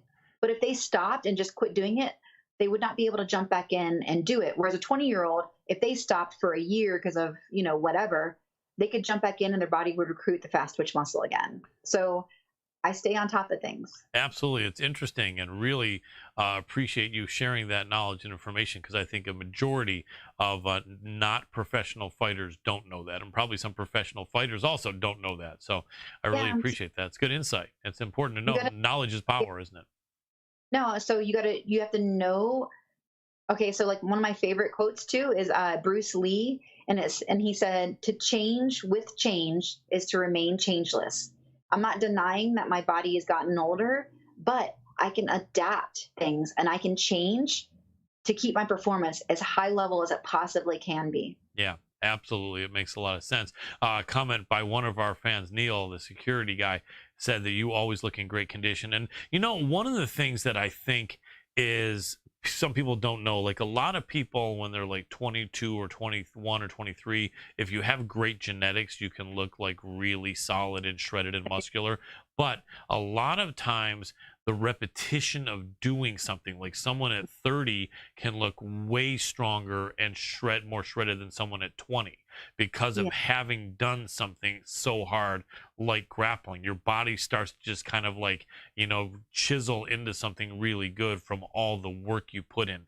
And so I would imagine it would have been somewhat hard. I mean, obviously having a baby is different, but other than when you had your kids, it would have been possibly somewhat hard for you to come in not looking in good condition. Or am I wrong? If you would have, let's say 6 years ago, decided to get really crazy and just say, for the hell of it, I'm going to have a huge amount of chocolate ice cream after every meal, right? How much would your body and your metabolism and just your natural physique from all those years of wrestling been able to fight it, and you still would have maybe come in with some abs, or would you actually have come in with a pooch of a belly sticking out? That's one thing that also is like, it is years of dedication. Your body will, it'll be the athlete that it is. It stays that, like, you're just going to be different than if you had not done it. Right. But my older sister, she's 5 years older than me, and she never did any sports. And she's gained like a little bit of weight, but not very much. She looks great. So I honestly think like I'm one of those people that even if I wasn't doing all the right things, I would change, but it would be a marginal change. Makes but I sense. have to work extremely hard to be shredded. Yeah, definitely. That makes sense. Getting from, they say getting from crappy shape to the fair shape is not that hard. Getting from fair shape to good shape is a little bit harder, but getting from good shape to great shape is really hard. One thing I heard, which makes a lot of sense, there's a lot of people that have lost a lot of weight from that diet program, or people who just are in decent shape, but they say maybe 5% of people are going to look good in a swimsuit. Oh, really? 5%? If that, probably maybe less even, right? What would you think? 2%, 1% maybe? I think it would depend on like how young you were, and Right. then like how much you lost. Because really I think the biggest difference is the skin's, like how adaptable the skin can be. And that Yes. changes like age, and then how extreme the cut is too, because skin is only like so, pliable and like adaptable. Yeah. Very, very true. Very, very true. So let me ask you this, Juliana Pena, one of the things that people see with wrestlers that are not that experienced lately in MMA is them trying these shots that don't look good. They get rejected.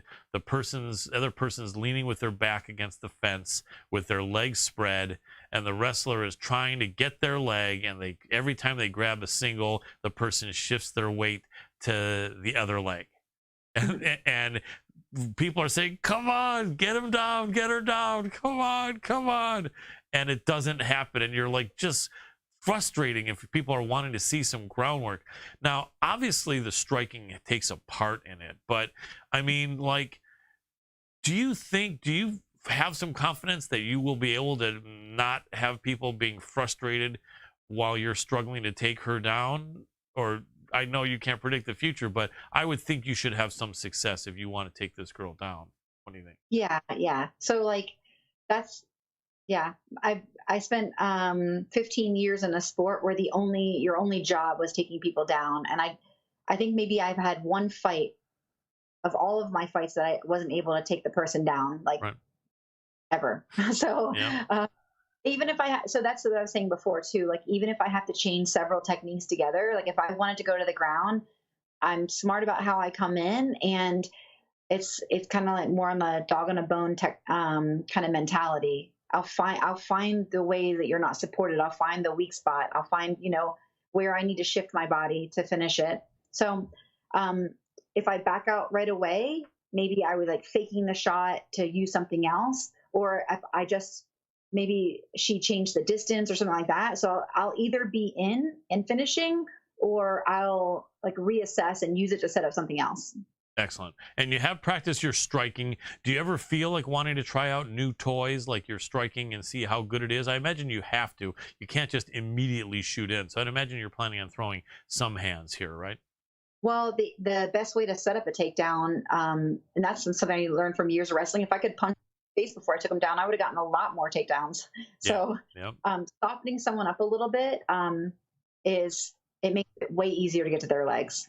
Yeah, makes sense. I mean, I really think the way that this fight could go in your favor is you could just completely big sister this girl and just end up ragdolling her and just smashing the crap out of her on the ground. Have you seen that finish? I'm sure you could probably see that. So yes, but I think it's going to be a lot tougher. Like, I think that Juliana Pena would be a hard girl to ragdoll. She's like tough and tenacious, but I did wrestling for so long, and my grappling is, kind of like that as well. So I'm ready for that battle, but it's a fight, like she's going to be giving everything she has to not let that happen. And I think I won't like ragdoll her, but I want to be dominant. Yeah, absolutely. Any bad blood between the two of you? No, actually, we're pretty cool. That's good. Makes sense. Well, I look forward to a great fight. I think that you're going to win, and it's going to be a great win for you because I think it's going to elevate you right up into that top 5 picture. And I think you're ready to bring your skills with your jiu-jitsu and your always great wrestling skills and improve striking into this picture and possibly take that title. I know that's your goal, and you've always been driven to do that. So can't wait to see it. That is going to be on the 23rd of here in January, and that's in Abu Dhabi. You're not over there yet, I imagine, but you're probably ready to leave soon, right? Yeah, so we just got in today to Vegas, and we have a couple days quarantine. We did our COVID test, and I went also like on my own when I did my blood work, and I got an antibodies test because I know that previously I was exposed to it, and I was positive for the antibodies. So I'm kind of excited about that because I think that means that I probably won't end up getting it and my fight's going to be on. Absolutely. Well, fingers crossed on there, and I'm sure you'll be fine. And also for people that might want to hire you for public speaking or support you or inquire into, working with you or whatever might be something that you're interested in as far as these outside MMA goals, what would be the best place for people to hit you up or for people to hit you up to just support you in your fighting career? So I think that the easiest way would probably be sending Instagram messages. That I get a lot more frequently than my Facebook. But also I'm managed by CAA Sports. And so if anyone wanted to get in contact with them, they would be able to negotiate anything. Excellent. Is that the Creative Artist Agency? Yep. Wow, that's big. Nice. Yeah. I like it. That's big time, and you are big time. You deserve it, and that is a great agency, and I'm looking forward to great things from you, Sara. Thank you so much for taking the time here, just like 2 weeks, a week and a half from your fight. I really, really appreciate you. Thank you. We'll be cheering for you. Go get that W.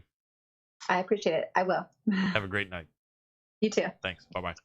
And that was the awesome Sara McMann, the silver medalist in the Olympics. What a beautiful smile always on her face. What a gracious and nice person. And it's just always good to talk to her. She always has great energy and a great ability to be a great interviewee and give us some good energy and information, doesn't she, Doc? Absolutely. And with her aspirations lining up with that makes it even more excellent. Yeah. So Colin, another amazing episode here. I kind of had a few kinks, but as you guys can tell, we're actually working all of them out and making it a lot better show than what it was. If you've watched any of our past episodes, one improvement every week. We're always doing that, at least one improvement.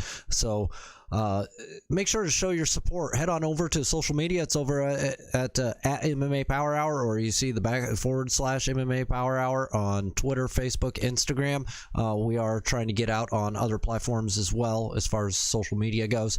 It takes time. One of them that we were getting set up on just got shut down, but hey, it happens. Anyways, you guys are all amazing. I love you guys. Colin, another great episode of interviews. Guys, check out the affiliate links at below the videos here. If you're on Fight TV, just go on over to our social media. And for now, I'm tapping out. Awesome. Thank you, Doc. Adam Roorda, you are the best for your contribution. As always, is invaluable. Man, this set looks great. We got John McCarthy back there figurine, and Brock and Frank Mir. Man, can't beat that. And a big thank you to our guests in order of appearance. Jimmie El Terror Rivera. Thank you so much, Jimmie. Appreciate you. And then we also will thank Beneil Dariush, thank you so much, and Sara McMann, thank you so much. And we have a question: how do I know when you are on? Dennis has asked, Dennis McKeon, and we are on every Wednesday from 6 to 8 p.m. Pacific time. Dennis, really appreciate you asking, and the video stays up there for the previous week. So if you want to see us live and jump in with questions for the guests, you got to do it between 6 and 8 p.m. Pacific time every Wednesday. Otherwise, you can catch the show anytime after that. And Neil, thank you so much for saying we spoiled you today and thanking us for the show. You're very welcome. Appreciate you. Dennis, thank you guys, all of you guys who jumped in as well. We really appreciate it. And all of our guests, Jimmie, Beneil and Sara McMann. All of them fighting within the next 4 weeks. Can't wait to see all of them get the W. Look for them, and it's going to be fantastic. Thank you guys so much. For the entire team, I want to leave you like I usually do, is with spread the love in a positive way. Be that guy, be that girl. Let your family know you have their back. Take good care of your pets, and take good care of yourself. Love yourself in these hard times. You really deserve it, right? Be good to yourself. And for the entire team of the MMA Power Hour, I'm Colin Crandall, and I'm tapping out. Peace.